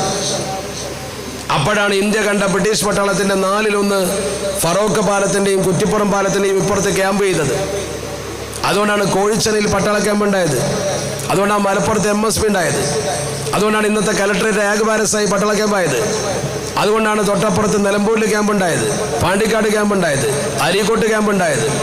ഇത്രയധികം മേൽമുടിയിൽ പട്ടാള ക്യാമ്പ്, ഫയറിംഗ് റേഞ്ച്.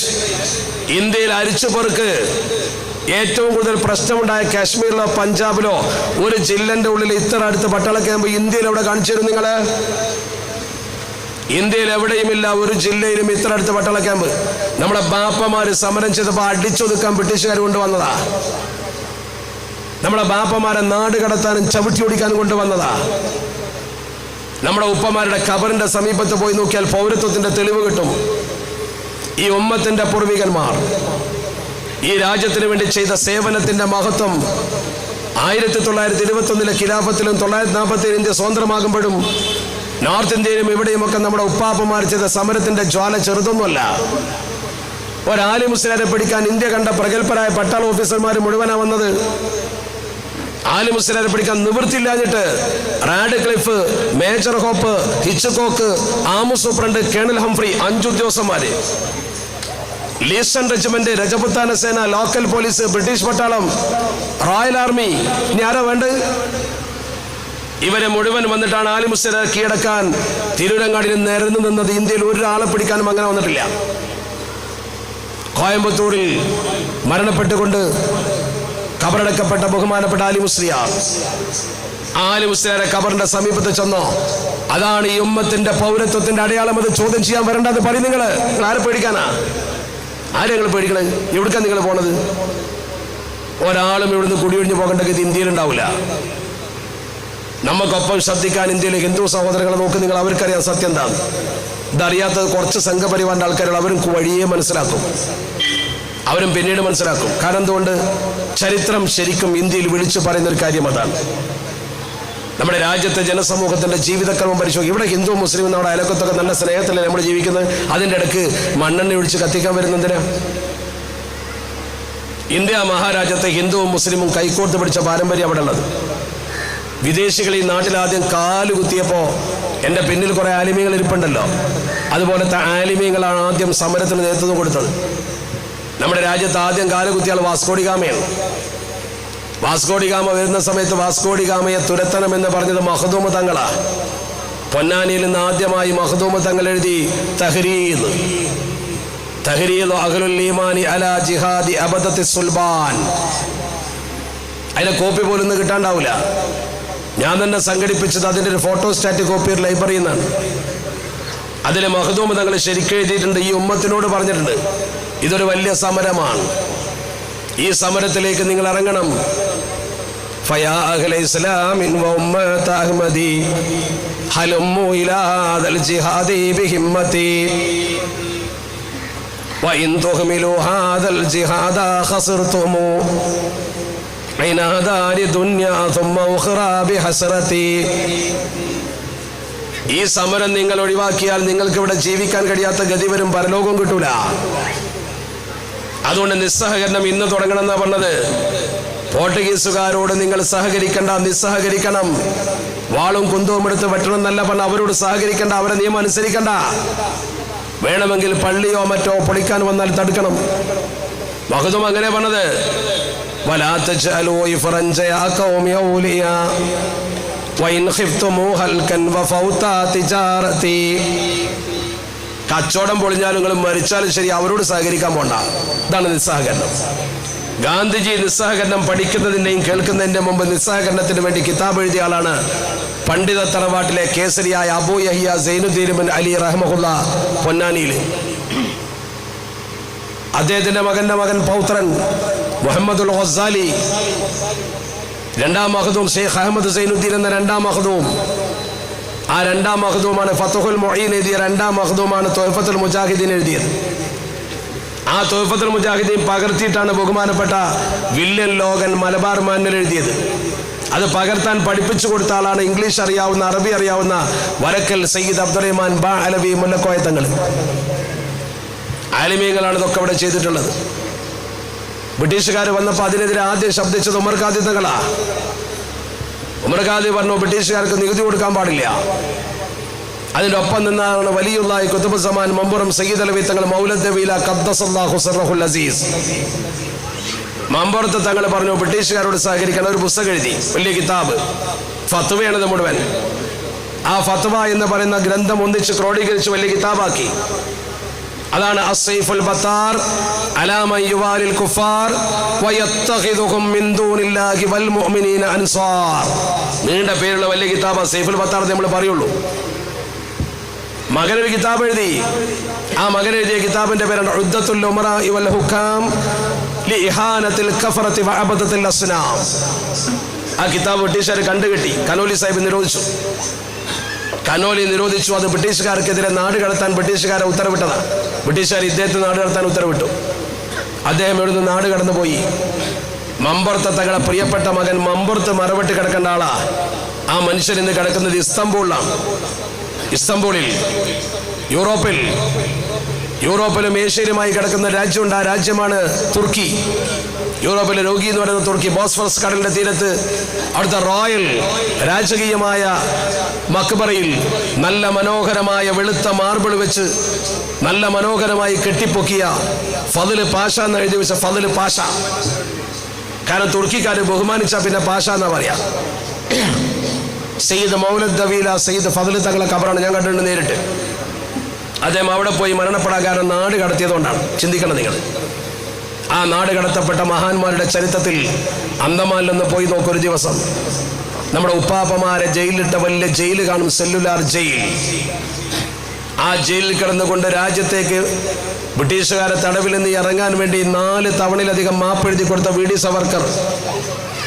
എന്നാൽ ഉമർ ഖാദി തങ്ങളെ കോഴിക്കോട് ജയിലിലിട്ടപ്പോൾ മേഖലിൽ നിന്ന് കലക്ടർ പറഞ്ഞു, ഒരൊറ്റ മാപ്പെഴുതി തന്നാൽ നിങ്ങൾ വെറുതെ വിടാം. ഉമർ ഖാദി തങ്ങൾ പറഞ്ഞു എഴുതി തരൂല. കമ്പനി ഭരണകൂടത്തിന് ഇനി നികുതി തരാമെന്ന് പറഞ്ഞാൽ വെറുതെ വിടാൻ പറയില്ല. ഉമർ ഖാദി തങ്ങൾ പറഞ്ഞു. ആ ഉമർ ഖാദി റഹ്മത്തുള്ളയും ഇവരും തമ്മിൽ ഒരുപാട് വ്യത്യാസമുണ്ട്. നമ്മുടെ പാരമ്പര്യം ദേശസ്നേഹത്തിന്റെ പാരമ്പര്യമാണ്, രാജ്യസ്നേഹത്തിന്റെ പാരമ്പര്യമാണ് നമ്മുടേത്. ഇന്ത്യ രാജ്യത്ത് ഒറ്റിക്കൊടുത്ത ഒരാളുടെ പേരിലും നമ്മുടെ പേരില്ല. തൊട്ടടുത്ത് കാശ്മീരിൽ പിടിക്കപ്പെട്ട ഒരാൾ ഇന്ത്യൻ ഖജനാവിൽ നിന്ന് ശമ്പളം വാങ്ങുന്നൊരു ഉദ്യോഗസ്ഥനാണ്, DYSP റാങ്കിലുള്ള ഉദ്യോഗസ്ഥൻ. അയാൾ ഏത് മതക്കാരനായിരുന്നു? പഠിക്കുന്ന തീവ്രവാദികളുടെ കൂടെയാണ് പിടിക്കപ്പെട്ടത്. ആ തീവ്രവാദികളുടെ കൂടെ പിടിക്കപ്പെട്ടത് ഒരു മുസ്ലിം ആണെങ്കിൽ എന്തൊക്കെ കോലാഹലം ഉണ്ടാകും ഇവിടെ. നമ്മൾ രാജ്യത്തിനൊരു ദ്രോഹവും ചെയ്യാറില്ല. നമ്മൾ ആരും ഈ രാജ്യത്ത് വർഗീയത വളർത്തിയ ആൾക്കാരല്ല. ഈ രാജ്യത്ത് ഇന്നലെയും മലപ്പുറത്ത് അവിടെ നടത്തിയൊരു പരിപാടിയിൽ പ്രസംഗിക്കാൻ വന്ന കേരളത്തിലെ സമാജ്വാദി പാർട്ടിയുടെ സംസ്ഥാന പ്രസിഡന്റ് അദ്ദേഹം പ്രസംഗിച്ചപ്പോൾ അദ്ദേഹം പ്രസംഗം പെട്ടെന്ന് നിർത്തി തങ്ങൾ വന്നപ്പോൾ. പക്ഷേ അദ്ദേഹം സ്വകാര്യ സംഭാഷണത്തിൽ എന്നോട് പറഞ്ഞു, ഈ മലപ്പുറം ജില്ലയെക്കുറിച്ച് ഞങ്ങൾക്ക് വലിയ മതിപ്പാണ്. എൻ്റെ നാട്ടിൽ നിന്നൊക്കെ അയാൾ കോട്ടയക്കാരനാണ്. കോട്ടയക്കാരനാൾ പറയും, എന്നോട് നേരെ പറഞ്ഞത്, ഇന്നലെ നേരെ സംസാരിച്ച കാര്യമാണ് ഞാൻ പറയുന്നത്. എൻ്റെ സുഹൃത്തുക്കളൊക്കെ സാക്ഷിയാണ്. എൻ്റെ നാട്ടിൽ നിന്നൊക്കെ കുറേ അധ്യാപകർ വരാറുണ്ട്, ഉദ്യോഗസ്ഥന്മാർ വരാറുണ്ട്. അവർ വന്നാൽ പിന്നെ ഇവിടെ 10 സെന്റ് ഭൂമി എടുത്ത് താമസിക്കാനാണ് ഉദ്ദേശിക്കുന്നത്. അത്രയും നല്ല പെരുമാറ്റമാണ് നിങ്ങളുടെ പെരുമാറ്റം. മലപ്പുറത്തെ മുസ്ലിങ്ങളുടെ പെരുമാറ്റത്തെ ആകർഷണീയമായി കണ്ടുകൊണ്ടൊരു ക്രിസ്ത്യൻ സുഹൃത്ത് പറയാം. അതാണ് നമ്മൾ മാപ്പിളമാർ, നമ്മൾ മുസ്ലിങ്ങൾ സമൂഹത്തിന് ചെയ്തു കൊടുത്തിട്ടുള്ളത്. നമ്മൾ ആത്മാർത്ഥതയോടുകൂടി എന്ത് കാര്യം ചെയ്തിട്ടുള്ളൂ. അതുകൊണ്ട് നമ്മൾ ശരിക്കും മുസ്ലിങ്ങളായി ജീവിച്ചാൽ അള്ളാഹുവിൻ്റെ സഹായം ഉണ്ടാകും, ജനങ്ങളുടെ സഹായം ഉണ്ടാവും. മുസ്ലിങ്ങൾ വർഗീയവാദികളാണെന്ന് മലപ്പുറത്ത് നടന്ന ആരും പറയില്ല. ഇവിടെയാണ് മുസ്ലിങ്ങൾ ഏറ്റവും കൂടുതലുള്ളത്. അവിടെ നമ്മൾ ചെയ്യേണ്ട 4 കാര്യത്തെക്കുറിച്ച് ഞാൻ പറഞ്ഞ് അവസാനിപ്പിക്കണം. ഇപ്പോൾ പോയെങ്കിലും ഞാൻ എത്തൂ. ഞാൻ പറഞ്ഞല്ലോ, ഞാൻ അസ സാഹിബിനെ മാനിച്ചുകൊണ്ട് മാത്രമാണ് ഈ ടൈം അഡ്ജസ്റ്റ് ചെയ്തത്. 4 കാര്യം.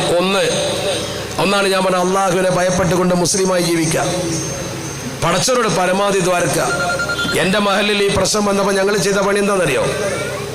ഞങ്ങൾ മഹലിൽ പരക്കെ അനൗൺസ് ചെയ്തു. വെള്ളിയാഴ്ച പള്ളി പറഞ്ഞു, നോട്ടീസ് കൊടുത്തു, ഓരോ വീട്ടിലും ഒരു വീട്ടിൽ ഒരു ഖത്തം തീർക്കണം, ഒരു വീട്ടിൽ ഒരു ഖത്തം തീർക്കണം. ഓരോ വീട്ടിലും ഈ ഖത്തം തീർക്കാൻ നിങ്ങൾ ജുസുകൾ ഭാഗിച്ചോളൂ. 30 ജുസ് ഭാഗിച്ചിട്ട് ഒരാൾ 5 ജുസ് വീതം ഓതിയാൽ, അല്ലെങ്കിൽ 4 ജുസ് വീതം ഓതിയാൽ ഒരു വീട്ടിൽ അംഗങ്ങൾ ഓതിയാൽ തീരും. ആണും പെണ്ണും ഓതുക, ജോലിക്ക് പോകുന്ന പുരുഷന്മാരും വീട്ടിലെ സ്ത്രീകളും ഒക്കെ ഓതുക. ഓതിക്കഴിഞ്ഞാൽ പള്ളിയിലെ ഉസ്താദിനൊന്ന് വിവരം അറിയിക്കുക. ഒരു ദിവസം നിശ്ചയിച്ചിട്ടുണ്ട്, ഈ വരുന്ന 19-ാം തീയതി രാവിലെ പള്ളിയിൽ അതിൻ്റെ ദുആ നടക്കുകയാണ്. നിങ്ങൾ ഓർക്കണം, അത് നമ്മുടെ മഹലിലെ ജനങ്ങൾ ഓരോ വീട്ടിലും ഒരു ഖത്തം ഓതുമ്പോൾ എന്തൊരു ബർക്കത്താ. അള്ളാഹുവിൻ്റെ പ്രീതി എവിടെ ലഭിക്കുമെന്ന കാര്യത്തിൽ ഇത് തർക്കമുള്ള സ്ത്രീകൾക്ക് എന്താ ഓതിക്കൂടെ? ഒരു പ്രതിരോധം അതാണ്. രണ്ടാമത്തേത് നിയമ പോരാട്ടം. അതിപ്പോൾ ശരിക്കും സംഘടനകൾ നടത്തുന്നുണ്ട്, വ്യക്തികൾ നടത്തുന്നുണ്ട്. കോടതിയിൽ പോയിട്ടുണ്ട്, കോടതി കേസെടുക്കും. 4 ആഴ്ച കഴിഞ്ഞാൽ കോടതി കേസെടുക്കുമ്പോൾ എന്താണ് വരിക നോക്കാം. മൂന്നാമത്തേത് ജനകീയ സമരങ്ങൾ. അതിപ്പോൾ നടക്കുന്നുണ്ട്. സമരം ലൈവാക്കി നിർത്തണം. അതുകൊണ്ടാണ് കോടതി ഇപ്പോൾ ഒരു ചെറിയ അനുനയത്തിലേക്ക് വന്നിട്ടുള്ളത്. അമിത്ഷാ പോലും പറഞ്ഞല്ലോ, ഡൽഹിയിൽ തോറ്റപ്പോൾ ചില ആൾക്കാരുടെ പ്രസംഗം കുറച്ച് കടുത്തുപോയി, അങ്ങനെ പറയാൻ പാടില്ലായിരുന്നു. കടുത്ത ഭാഷയിൽ ആദ്യം പറഞ്ഞ ഇയാളാ, അപ്പം അയാളിനെ മാറ്റി പറയാൻ തുടങ്ങി. ഒരു തോൽവി മുഖത്തടിച്ചതുപോലെ സംഭവിച്ചപ്പോൾ. ജനാധിപത്യത്തിൽ ജനങ്ങളാണ് പരമാധികാരികൾ, ആരും പേടിക്കും. 4-ാമത്തെ കാര്യം, നമ്മുടെ രാജ്യസ്നേഹത്തിൻ്റെ ചരിത്രം പഠിച്ച് അന്യ സമുദായത്തെ വെറുപ്പിക്കാതെ സൗഹൃദം നിലനിർത്തിക്കൊണ്ട് അവരെ നമ്മുടെ കൂടെ നിർത്തത്തക്ക വിധം ഇതൊക്കെ വിശദീകരിച്ചു കൊടുക്കുക, ഇതുപോലെ എല്ലാവർക്കും. ഈ 4 കാര്യങ്ങളാണ് ഇപ്പം നമുക്ക് ചെയ്യാനുള്ളത്. അള്ളാഹുവിനോട് പറയുക, കോടതിയിൽ കേസ് നടത്തുക, അതുപോലെ തന്നെ വളരെ പ്രധാനമായി ജനകീയ സമരം ലൈവാക്കി നിർത്തുക, സൗഹൃദമുണ്ടാക്കുന്ന, എന്നാൽ നമ്മുടെ ചരിത്രം അറിയിച്ചു കൊടുക്കുന്ന, നമ്മുടെ പാരമ്പര്യം അറിയിച്ചു കൊടുക്കുന്ന പ്രവർത്തനങ്ങൾ നടത്തുക. അത് നടത്തുമ്പോൾ നമുക്ക് മാറ്റമുണ്ടാക്കാൻ കഴിയും. അതാണ് നമ്മൾ ചെയ്യേണ്ടത്. അത് ചെയ്തെങ്കിലേ ഇന്ന് നമുക്ക് വിജയിക്കാൻ കഴിയും. അല്ലാതെ വെറുതെ ബഹളം വെച്ചതുകൊണ്ട് യാതൊരു കാര്യവുമില്ല. നമ്മുടെ പള്ളികളും മദ്രസകളുമായി ബന്ധപ്പെട്ട് ഒരുപാട് ഉത്ബോധനങ്ങൾ നമുക്ക് കിട്ടുന്നുണ്ട്. ഇപ്പോൾ ഈ ഉസ്താദുമാരൊക്കെ പള്ളിയിൽ എത്ര നല്ല ഉപദേശങ്ങളാണ് നടത്തുന്നത്. പക്ഷെ അതനുസരിച്ച് കൗമ നീങ്ങുന്നുണ്ടോ? അവിടെയാ പ്രശ്നം. നമ്മൾ ജീവിതം സംശുദ്ധമാക്കുക. ഒന്നാമത്തെ സന്ദേശം അതാ. കാരണം നമ്മൾ ഇവിടെ ജനിച്ചവരാ. നമ്മളൊക്കെ ഒരു മയ്യത്ത് മറമാടുമ്പോൾ പറയുന്നൊരു പണി ഉണ്ടാകുന്ന, മിൻഹാ ഖലഖനാകും വഫീഹാ നുഈദുകും വമിൻഹാ നുഖ്രിജുകും താറതൻ ഉഖ്റാ. ഈ മണ്ണെന്നാണ് പടച്ചത്, ഈ മണ്ണക്കാണ് മടക്കുക, ആ മണ്ണെന്നാണ് ഉയർത്തൽ. ഖുർആനായത്താ. അത് ആയത്താന്ന് പോലും പലർക്കും അറിയില്ല. അത് അള്ളാഹുവിൻ്റെ പരിശുദ്ധ ഖുർആൻ്റെ ആയത്താ. ഒരാളെ പടച്ച മണ്ണിലേക്കാണ് മടക്കുന്നൊരു ഹദീസ് ഉണ്ട്. വ്യത്യസ്തമായ വ്യാഖ്യാനമുണ്ടെങ്കിലും നബി സല്ലല്ലാഹു അലൈഹി വസല്ലം തങ്ങൾ സ്വഹാബത്തിനെ ഒരിക്കൽ അവരിങ്ങനെ കബർ കുടിക്കുന്ന കണ്ടപ്പോൾ എന്താ നിങ്ങൾ ചെയ്യുന്നതെന്ന് ചോദിച്ചു. നഹ്ഫറു കബർ, ഞങ്ങൾ കബർ കുഴിക്കുകയാണ്. ആർക്കില്ല? ഹബഷി, ഒരു ഹബശക്കാരന്. എത്യോപ്യയിൽ നിന്ന് വന്ന ഒരാൾ മരിച്ചു, അയാൾക്ക് കബർ കുഴിക്കുകയാണ്, ഒരു കറുത്ത വർഗ്ഗക്കാരന്. റസൂൽ പറഞ്ഞു,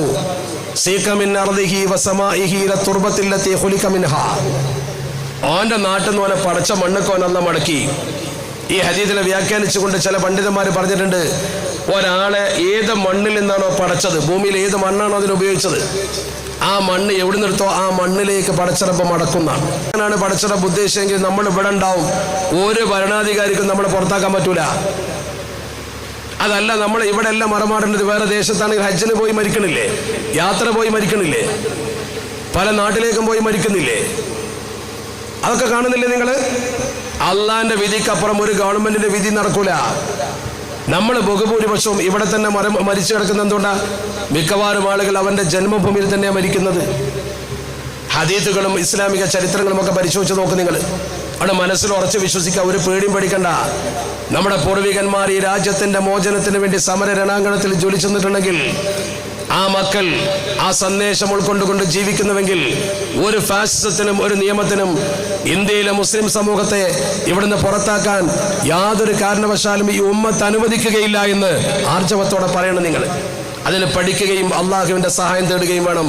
അതിനായിരിക്കട്ടെ നമ്മുടെ ശ്രമം എന്ന് മാത്രം പറഞ്ഞുകൊണ്ട് ഈ ബോധവൽക്കരണത്തിന് വേദിയൊരുക്കിയ നിങ്ങളെ ഞാൻ അഭിനന്ദിക്കുന്നു. അർഹമുറാഹിമായ തമ്പുരാൻ നമ്മുടെ ഈ ഒരുമിച്ച് കൂടൽ ഒരു ഖൈറായ അമലായി നമ്മിൽ നിന്ന് കബൂൽ ചെയ്യട്ടെ. അള്ളാഹുവേ, ഇതുപോലെ സംഘടിപ്പിച്ചവർക്ക് രണ്ട് വീട്ടിൽ നിന്ന് ഈ ഖൈർ പ്രദാനം ചെയ്യണേ തമ്പുരാനെ. ഇന്ത്യയിൽ ഇന്ന് ഞങ്ങൾ അനുഭവിക്കുന്ന ഈ പ്രതിസന്ധിയിൽ നിന്ന് കരകയറാൻ അള്ളാഹുവേ ഞങ്ങൾക്ക് നീ തൗഫീഖ് നൽകണേ തമ്പുരാനെ. പഠിച്ചവനെ, ഞങ്ങളെ കൂടെ നിൽക്കുന്ന ഒരുപാട് മുസ്ലിം സുഹൃത്തുക്കളുണ്ട്, അവർക്ക് ആ നല്ല മനസ്സ് നീ നിലനിർത്തി കൊടുക്കണേ തമ്പുരാനെ. ദീനിന്റെ ഇസ്സത്ത് ഉയർത്തിപ്പിടിക്കാൻ ഞങ്ങൾക്ക് നീ തൗഫീഖ് നൽകണേ തമ്പുരാനെ. ഞങ്ങളെ മരിച്ചുപോയ മാതാപിതാക്കളുടെ ഖബറുകളെ വിശാലമാക്കണേ തമ്പുരാനെ. ജീവിച്ചിരിക്കുന്ന മാതാപിതാക്കൾക്ക് ദീർഘായുസ്സും ആഫിയത്തും നൽകണേ തമ്പുരാനെ. അള്ളാഹുവേ, ഞങ്ങൾക്ക് നിന്റെ അനുഗ്രഹം നീ നൽകണേ അള്ളാഹ്. മാരക രോഗങ്ങൾ, അപകട മരണങ്ങൾ എല്ലാറ്റിനും ഞങ്ങളെ കാത്തുരക്ഷിക്കണേ തമ്പുരാനെ. അല്ലാഹുമ്മ അഇസ്സൽ ഇസ്ലാമ വൽ മുസ്ലിമീൻ വഅദില്ല ശിർക വൽ മുശ്രികീൻ വൻസുർനാ അലാ അഅദാഇനാ വഅലാ അഅദാഇക വഅഅദാഇദ്ദീൻ. അല്ലാഹുമ്മ ദഫഇൽ ളാലിമീന ബിൽ ളാലിമീൻ ونجنا من كيدهم سالمين. ربنا تقبل دعاءنا إنك أنت السميع العليم وتب علينا إنك أنت التواب الرحيم واغفر لنا ولوالدينا يا غافر المذنبين وارحمنا بأنواع رحمتك يا أرحم الراحمين. وصلى الله على سيدنا محمد وآله وصحبه أجمعين. എല്ലാവർക്കും നന്ദി രേഖപ്പെടുത്തുന്നു. അസ്സലാമു അലൈക്കും വറഹ്മത്തുള്ളാഹി വബറകാതുഹു.